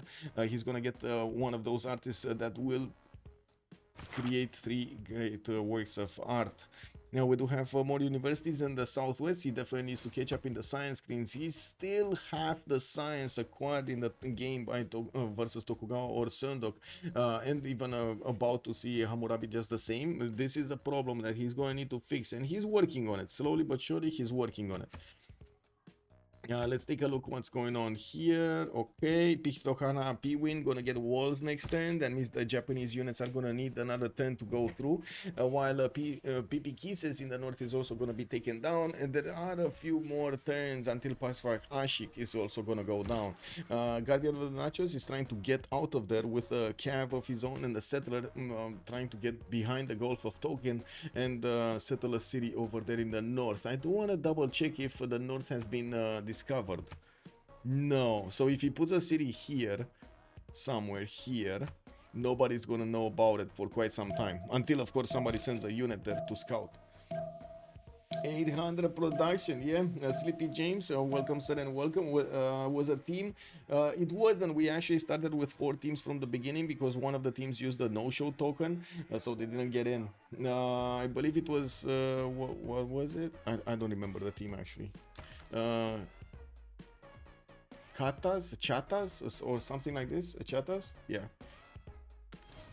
Anyway, okay, so let's see. Roll. What is he doing? Trying to get Casa de Constatación. Also, what is this? Because this is not Casa, this is Oxford University, and he does have Isodor that he kept for a long time now. I do also notice we did have Big Ben finish. That would be Hammurabi. Alhambra also did finish in the cities of Korea. Let's see, Hammurabi, yeah, he did finish Big Ben. So they got all of the building, all of the wonders that will give them extra slots are here on Bukba and the Toilet. Looking at Toilet's Empire right now, he does have an extra economic policy slot from Big Ben, while of course he does prioritize getting his amenities going. We do have Sundok with, look at that beauty on Monarchy, Chivalry, Force Modernization with Craftsman, while he does have Rationalism, Natural Philosophy, Republican Legacy, and of course Civil Prestige over here. Now Bissell Bunker being used by both of them, so they can add the points there of production. Toilet gonna discover chemistry next turn. We got sanitation here on Sundok. I gotta say Sundok was really wanting to get very close to tanks. Now he's going back to sanitation to get his swords, and I'm pretty sure he does want to go through sanitation and towards labs so he can get that extra science going. He does need sanitation, economics, replaceable parts, and then boom, chemistry. Well, opening up again the screen here, let's actually see what happened here. We did have China managing to conquer Mr. Vasis, while he's going to need to retake Kivus with Sakahikan. The Japanese forces are going towards Pichtohana Piwin, and they already managed to punch through the defenses of Pipi Kisses. In Bakfash Ashik, we do have medieval walls getting up. This will beef up the fortification strength to 150. Still not going to be a challenge for the bombards, but it will make it slower for that city to go down. And to be honest, at this point, it's as slow as you can go to allow Jack to get the victory condition. 7 out of 85 points here for Jack.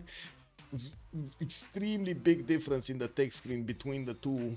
We do have Toilet 10 techs above Jack, and we got Bukva 13 techs above Jack. Ooh. That close to toilet, I'm sure Jack can culture victory. I mean, you say that, but I don't see any units here. So let's wait when he's actually gonna get units and see if Babylon is gonna start to be aggressive. I do see he's starting to build his encampment count. I do see 1, 2, 3, 4, 5 soon to be encampments, and I would expect he's gonna get from the other cities as well. He's gonna start needing to build up his military academies in every one of his encampment cities, and of course that will take quite a few turns. Even if he one-turns them, that's still 3 turns to build all of the buildings, get the barracks, get the armory, get the military academy. He's going labs. Yes, he's going labs. I'm Machiavelli. Also, hello there, sir, and welcome. A bit ironic that Pashvak Ashi is the last city standing. Yeah, yeah. Okay, bombard coming here. We do have Civ6 Sahahi Khan also retaken. China is stabilizing the rebellion here. There isn't that much loyalty push, especially after the city of Picto Kahana Piwin is going to go down. There wouldn't be that much loyalty there. Japan did actually start to get quite a few cuirassier cores, and I want to see his tanks. He's going refining in 2 turns, doesn't have steel walls, so that means he does need to get steel walls. Let me see. No, he actually did get refining. He does have 9 oil, unless he got the scientist. He does have refining, so he's going to need to get steel next. Electronics factory is coming out from him for the extra production. I do see a level 2 spy also deployed by China in his cities, while I don't see him actually spying on China at the moment. With encampment training projects coming up from Tokyo, he is going to need to get one of those modern generals. Now we are at the industrial modern general era, and I do see Dandara is also going to be the next one. We'll see if Tokugawa is going to manage to pick this one up. And they're just gonna nuke. They have 2. Yeah. We'll see what they're gonna get in there, if it's gonna be nukes or something else, or helicopters. Well, we do have encampments coming around from New Orleans, cuirassiers for a bit more damage, while on the right side you do see Jack the Ripper does have a night armies being deployed there that could turn into cuirassier armies at the moment's notice. Teddy Roosevelt is going rifling, he's getting ideology, he's gonna have fascism here quite like very, very quick. He's more than triple the amount of culture that everybody has in the game here. We do have him on 527 points of culture. With 1, 2, 3, 4 parks already established, he's starting to make 245 tourism a turn, and he still has quite a few things to discover. Not to mention start to recruit the musicians. Next turn he's gonna get the first one, and Antonio Vivaldi is gonna give him 2 works of music, which I'm pretty sure that it's gonna translate into a lot of points for the tourism. Zeus coming out from a bit more happiness here. He's on +6. Very good, very good. Encampment training projects, more encampments. No aerodromes anywhere. Actually, Tokugawa is gonna get flight next turn. I'm very curious if he's gonna start to put down aerodromes. He should, right? Fukushima does have a slot here. He should start to put them down. Petra being built in Busan. We do have peace between Jack and China by the looks of it. He's gonna try to be peaceful over there with his opponent. I'm not sure. I think he just did it with China, right? So Kree is still under attack by Japan. Interesting. It is what it is. Labs also getting built everywhere in Babylon cities. We're gonna see his science jump up significantly. He's on 400 at the moment and benefiting from 3 of those city-states, Mitra, Geneva, and Fez bonuses. They have them on their team. We do have Bukva also more than 500 science on 520, and I gotta say he's starting to put a few commercials down, and we don't see him getting more cities anywhere. We do see his armies deployed towards the north, even though I don't see enough of an army to actually attack him to anybody. It's more of for defensive purposes. He does have Cav cores, more of them coming around from some of his cities, and we'll see how he's gonna manage to use them against his opponent. Picto Kahana Piwin got taken down. Pakshfar Ashik is also gonna go down before the medieval walls go up, and Wamagustui is gonna be the last city. Wamagustui is gonna be the next city. What is the culture victory status? It was like 7 out of 90 the last time. Let me check. 8 out of 87 now. His ally is dead and he's next to toilet. Yeah. I think it's more a question who will take second between Padebol Jules and Legolas and Kree. Legolas and Axis. I think that's the question right now. Maybe them fighting each other will give Jack the Ripper a bit of time to get his culture victory going, because it's not going to be quick for Babylon to actually go and attack him. It's not going to be quick also for America to get his culture victory. So yeah, we'll see how things evolve here. I do think what you're saying, I'm pretty sure Babylon, if he sees it's starting to be a bit of a problem with American tourism, he's going to try to bonk him. It's just a matter of when and how. Nah, Nachos is doing the Kale cosplay. Yeah, it is what it is. 2, 4, 6, 7. Okay. Great artists, great writers over here. Okay. Well, right now, Japan, Hojo did manage to acquire a lot more points, but still did not manage to get his on the team 2 here. We got team 1 with 1344, team 2 is 1300 points also, while I do see team 3 is 1104. We do have team 4 on 876, and yes, I just counted them as slots, not as in at the actual team names here. With Japan going to manage to get a few more yields from his conquered cities, and we do have him on 327 science with 300 points of production, still not even close to his opponents here. Pandebol and Jules are both over 500, while Seondok is 675. We do have Hammurabi approaching 900, going very quickly towards 1,000. And of course, next turn we're going to see all of those research labs starting to come online from Hammurabi. Is going to start getting a lot of science. Let's see, from 411 to 480, just like that. Amazing. I have gold traders, good gold traders. Yeah. I guess he's getting them.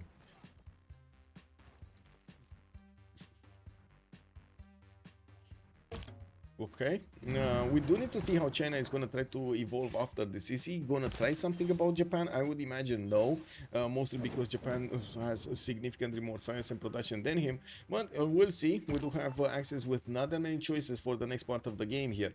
Now, we do have him also trying to get his Inkiamon training projects done. He really wants one of the next generals. I do see Babylon is about to recruit one next turn. China will get a few projects. Rome will need to also get a few projects. So wait a second, we do have Korea, Amina and Ethelfled, and he did get to recruit Jose de San Martin. Okay, so he has a tank, a good one for tanks. Japan, did he manage to get one? Let me actually take a look here because it's easier. Jose de San Martin, yeah, Japan does have one. Hojo does have Rani Lakshmi Bai. You know what Japan doesn't have? Hojo doesn't. Oh, sorry, Tokugawa doesn't have a general here for his units. He's starting to put down aerodromes from Tokyo, and I do see he's building up his Renaissance walls and getting some more military academies in. And well, the planes are going to need to show us where he's going to want to go. He could try to take these cities from China back, and of course we're going to need to see if he's going to use fighter bombers or tanks.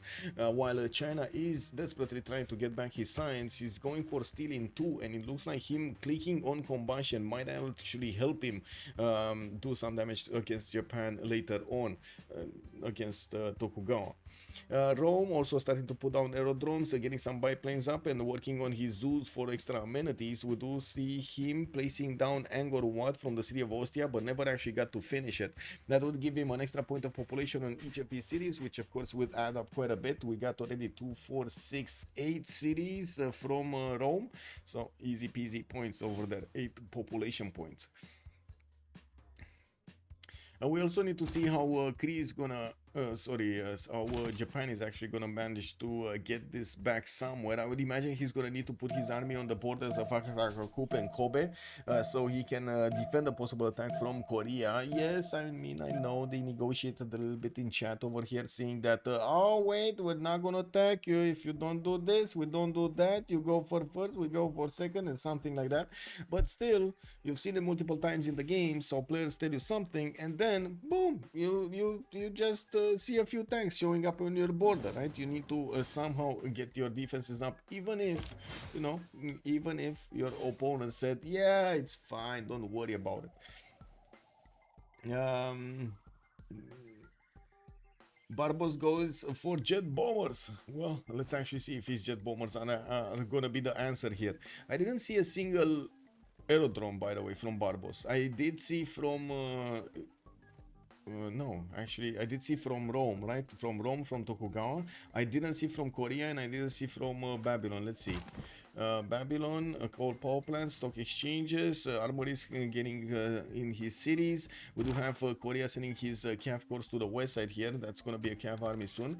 And I do see Jules is getting rifling. Combustion coming up in from Tokugawa in 3 turns. He might get the tanks up in Osaka, and he already has 1, 2, 3, 4, 5 tank corps that he could upgrade. Getting aerodromes and getting some bombers is also going to be extremely useful to take out the city defenses while he's plowing through with the tanks and taking the cities all together. Bukva advanced ballistics, mobilization in 1. I do see Jack is gonna get also fascism next turn, and he is on 512 points of science with 260. Oh, sorry, 512 points of culture with 260 science. He's getting up in science extremely quickly. Getting a few more cuirassiers, but not having enough production to get them out quickly enough. You see, he's turning just a simple cuirassier from his city center, from his capital, not actually managing to get even cores up. He doesn't have encampments, or at least not that many, and not from the cities he's building the units at the moment. Also, Great Zimbabwe gonna finish in the city of Boston next turn. We're going to need to see how he's gonna manage to get that all of that tourism going. I do see he is building some more city parks here and there, which is gonna pad his numbers of tourism. He's already on 324, and I think he did plug in both of those great music works in his districts here. I'm pretty sure he did. Does Barbos have a spaceport tile? Yes, spaceport tile. So 1 spaceport tile, 2, 3 from Gwangju. Changchun has 1. Gongju has 1 over here or over here. Okay. Yeah, he has spaceport tiles. Hammurabi. Spaceport. Yes. Spaceport in the south. We do have Durmuti over here also with some spaceports, and he keeps on building his industrial zones. Very good. Yes, big game. He does. He actually does.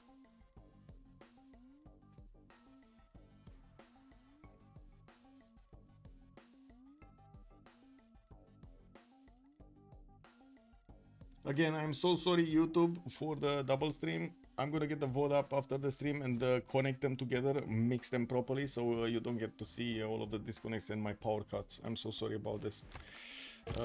There's like 3 different streams right now with that. Weird. Anyway. We do have also Hojo starting to get his production capabilities higher. Art museums for the extra culture. He definitely knows he's going to need to get his own fascism up.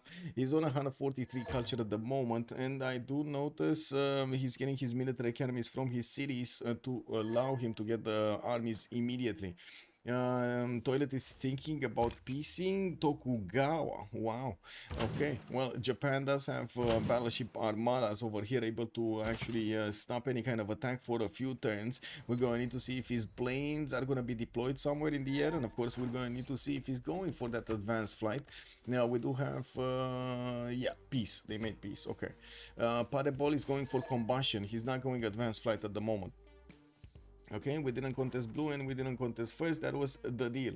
Yeah, okay. So Jules, by the looks of it, they got to piece out the toilet and Bukva. That does give them access to Mitla, Geneva, and Fez, giving them quite a bit of a big boost over here in science. Pandebol is back to 399 science. We got Jules on 339. They were down to less than 300 earlier.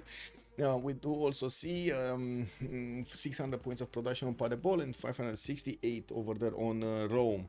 Well, we do start to see more military production coming out from the Roman cities, and he's starting to build the infrastructure towards the cities of China. Looks like China will be on the receiving end of Jules' units when he's going to get a higher technology. And that shouldn't be hard, especially since Axis is still sluggish to get his science up. He's on 180 science, but he's still going to have tanks. Like if this is gonna go more and more delayed, he's still gonna have tanks.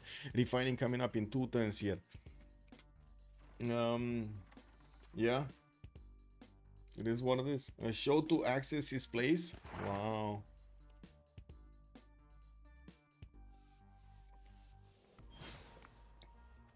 Well, Cuirassiers coming up from Taiwan and Chengdu. You do see that Axis does definitely want to get back his military towards the city of Xi'an. We're gonna need to see if he's gonna have enough military to defend both Cardiff and Xi'an from his two opponents. Rome and Tokugawa are sharing borders over here, and they could 2 versus 1 their next door neighbor. Looking at the goal patterns, though, we do have a bit of a problem. Jack the Ripper is gonna need to make his own gold, 124. We might have a problem here. Jack might not get enough gold.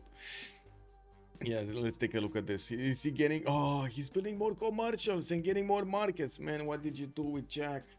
Guys, what did you do with Jack? You commercialized him. Incredible. Commercializing Jack. That's kind of like a sin over here, I gotta say. We got also a war department coming around from his capital. He has more naturalists. I did see one in the capital, and wasn't there another one somewhere? I guess no. We do need to see where he's actually gonna get these parks, these national parks, to add more of those tourism points. He's on 352, and every turn he's adding more, getting art museums, and of course padding those numbers for the writers and the artists. We do have him on 20 a turn, and he shouldn't be that far away from picking up another one here. Another writer, another artist, and to be honest, if he makes a few projects, another musician. He didn't pick the musician quickly, and it didn't actually jump up to 535 points. That's a blessing in disguise, but also a bit of a problem. America will need to get a few projects for those, and at the moment I don't see him actually putting the projects in. Archaeologists coming in here. Korea trying to get that extra culture going. 774 science points on Sundok at the moment. New nuclear fission coming out next time. Wow, nuclear fission already getting discovered here. Okay, well, let's see how fast he's gonna build it. No, in Gwangju he has 147 points of production. Chanchon is 110. The other city on the right is 104. Gwangju is, well, without coal power plant, is 119. It's gonna be a lot bigger, and I do notice he did also finish Oxford University. Jinju 125, and Sangju is 67. Okay, that's not that big, to be honest. That's the lowest city that we have right now. Wow. Okay. What's this? An army? Yeah, Cav army coming out from Chanchon. So first of all, he did manage to get mobilization, and now he's starting to pump out armies from his cities. He's gonna 3-10 them from Gwangju and 2-10 them from Chanchon. Very good production in both of those city centers. Ooh, another one. Another 2-10-1 in Jinju. He's gonna get these helicopters to punch through his opponents so quickly, and they're not gonna know one hit them. And of course, if he does manage to get nuclear fission with some deployable devices over here against Legolas, they could just plow through. Is Guardian escape city? Oh, they didn't. Wait, what? Yeah, this is the only escape city. This is the last city of Guardian. We're actually gonna have Jack alone against the elements. Okay, this is time for Paul. Is Jack going to win this? Yay, nay. Yay or nay? Let's see. Is Jack going to win this? Chat might be split on this subject. Yeah. Instant one, yay or nay being plugged in. Oh my god, what is this? 2 and 3 right now. It's a race. It's a race. Put your points in. 2 on the yays, 4 on the nays. Well, looking at the culture victory screen, he's on 15 out of 111, and I'm pretty sure with his more passive tourism being acquired, he's already 377. He doubled in just a span of a few turns. We're gonna need to see if anybody's gonna get to defend him. Two optimists. Okay. You believe? Can I see Jack's position? Yes, sir. This is Jack's position right here. War department in 2 turns, commercials coming around for more gold per turn, 280 science, 570 culture, with 380 tourism a turn, 36 techs. He's quite behind, very behind actually, because you see Korea is 500 techs already, and we do have Jack on barely 36. 19 tech difference, that's a problem. Here is Babylon, and we do have Korean Cav armies that are gonna turn soon into helicopters right on the American doorstep. They have to kill him to stop it. They aren't winning science. Yes, they need to kill him to stop it. Yes, that's probably why Bukva is sending these Cav armies, so they turn into helicopters in the borders of Babylon, so he can actually bonk America with them. Okay, Jack is not winning this. We'll see. We got Babylon also with some biplanes, and if he is going advanced flight, he might actually get some of those bombers to attack America alongside the Korean Cavs, and not to mention also be able to defend himself against Japan with some fighters in the air there. And we do have him getting also to Korea advanced flight, rocketry from Hammurabi. We're going to need to see him actually place down those spaceports right afterwards. He's 931 points of production, and of course Babylon over here will get more production points in the meantime. We do have Korea connecting his cities with the cities of Babylon with a railroad, not only to allow him to get those units through, but also to allow the trade routes to give him some more of that bonus there. It looks like chat is saying Jack is not going to win this. Well, let's see if chat is correct in this aspect. And we got quite a few more Cav armies coming out hard built from Korea, while I do notice also Pade Paul on Tokugawa is managing to put a few units on the western border of Otsu, and just a few, no Cav, no army over here, no core, just a few to keep the Jesus, keep that defense going. We do see Japan repositioning his Nihangs towards the other Japan, even though I don't think Padebol is going to get attacked here. Not only does he have cuirassier armies, but he should have also tanks at the moment's notice. Next turn he's getting combustion. And Jack the Ripper is already saying CC plus, CC, get me out. Wait a second, is he actually gonna be fourth here? So if he's CC plus, then nobody wants to do anything. I think we might have a CC, because I don't think anybody can contest, right? Hammurabi and Seondok, they're just too big. And I have to point out, guys, non-freshwater cities on Korea. B2, B3, B4 were non-freshwater cities. 773 science. 200 points of culture, almost the biggest one in the lobby over here, almost. That is unbelievable. Amazing performance from Bukva. Are they discussing, or we put up vote? Oh, okay, Axis is doing the vote. Okay. I was wondering, like, if I need to do the vote or what's going on.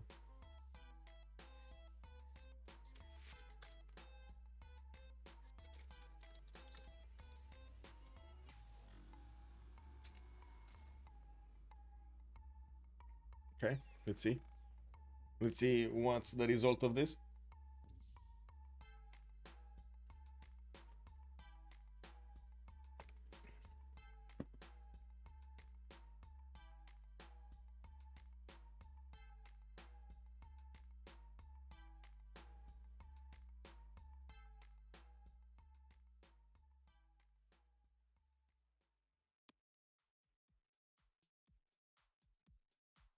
Okay, we're waiting, patiently waiting to see what's going on.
Well, I don't see the secret vote. It's happening somewhere. We're just waiting.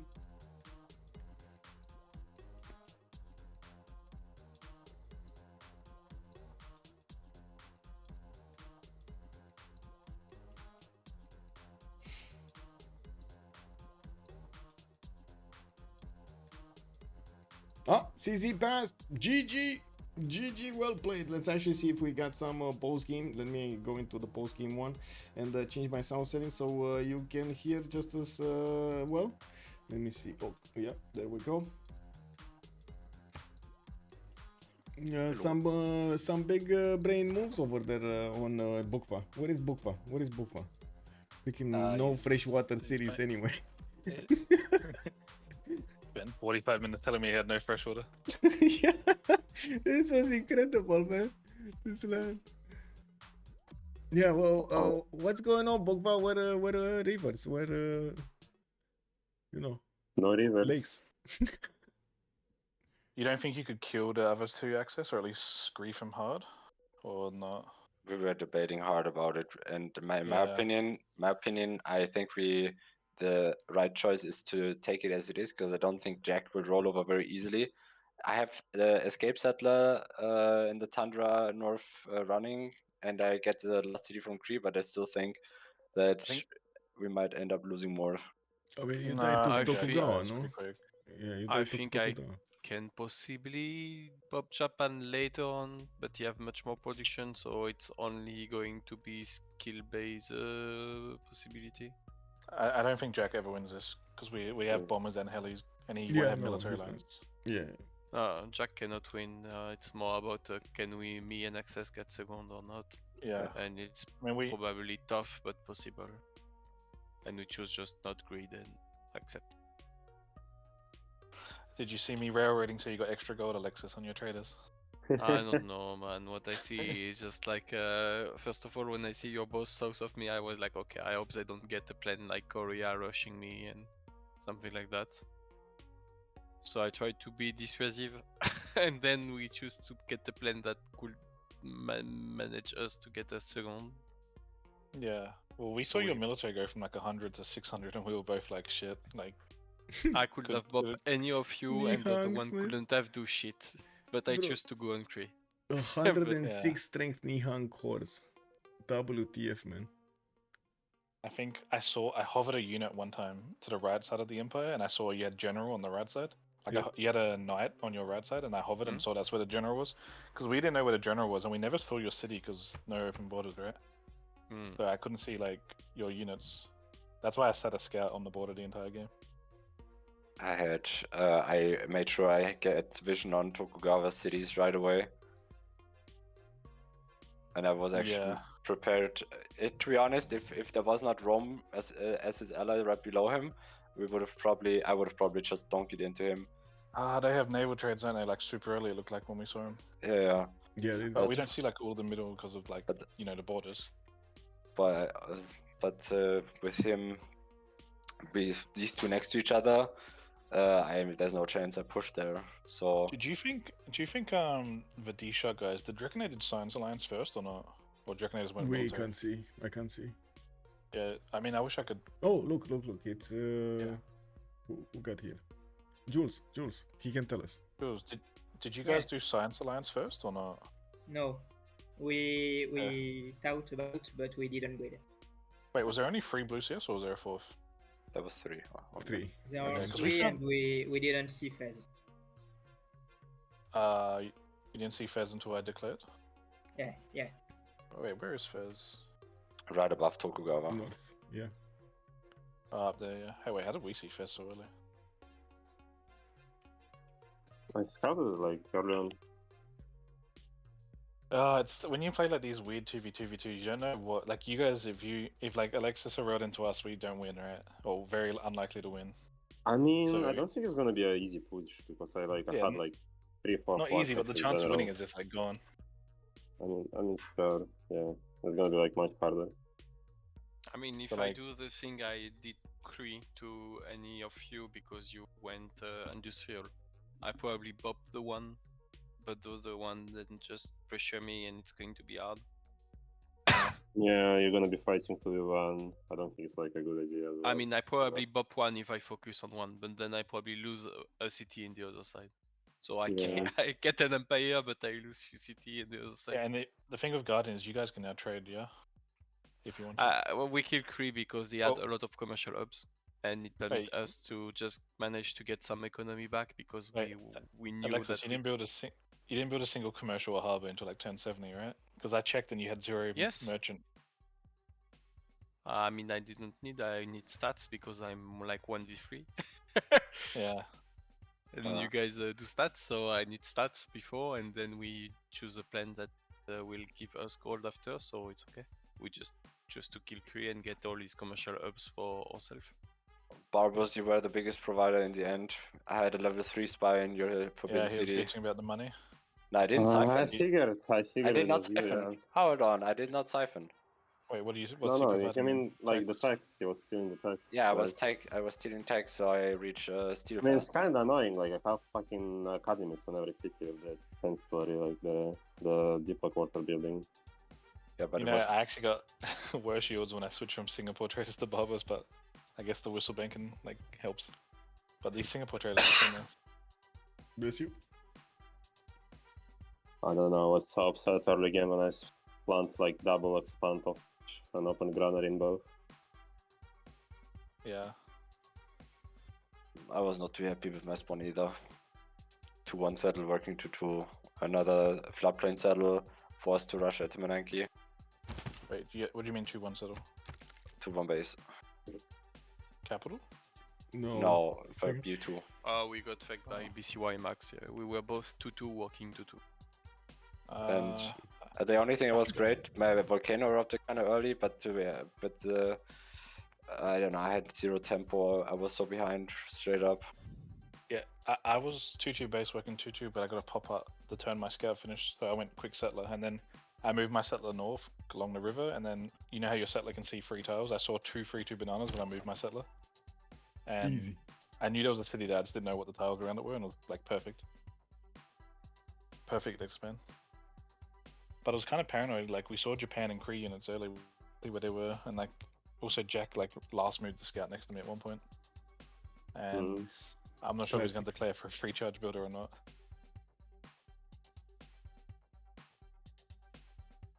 I don't know. I was actually supposed to play with this with Trinder, but he Woke up late?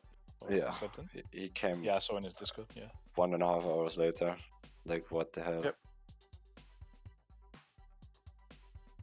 I actually got a bitch about it in his game right now. Where is he?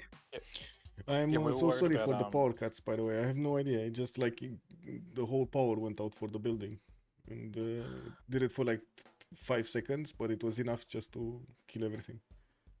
Yeah, we were a little worried about Tokugawa and Rome because they had pretty good science, but we had a good tech lead just because like Babylon boosting and Korea boosting. Yeah. No, I had mean good we tech had lead. like good city state control. I think that's what like Yeah, Yeah. mattered. State and Korea, Babylon are very good still.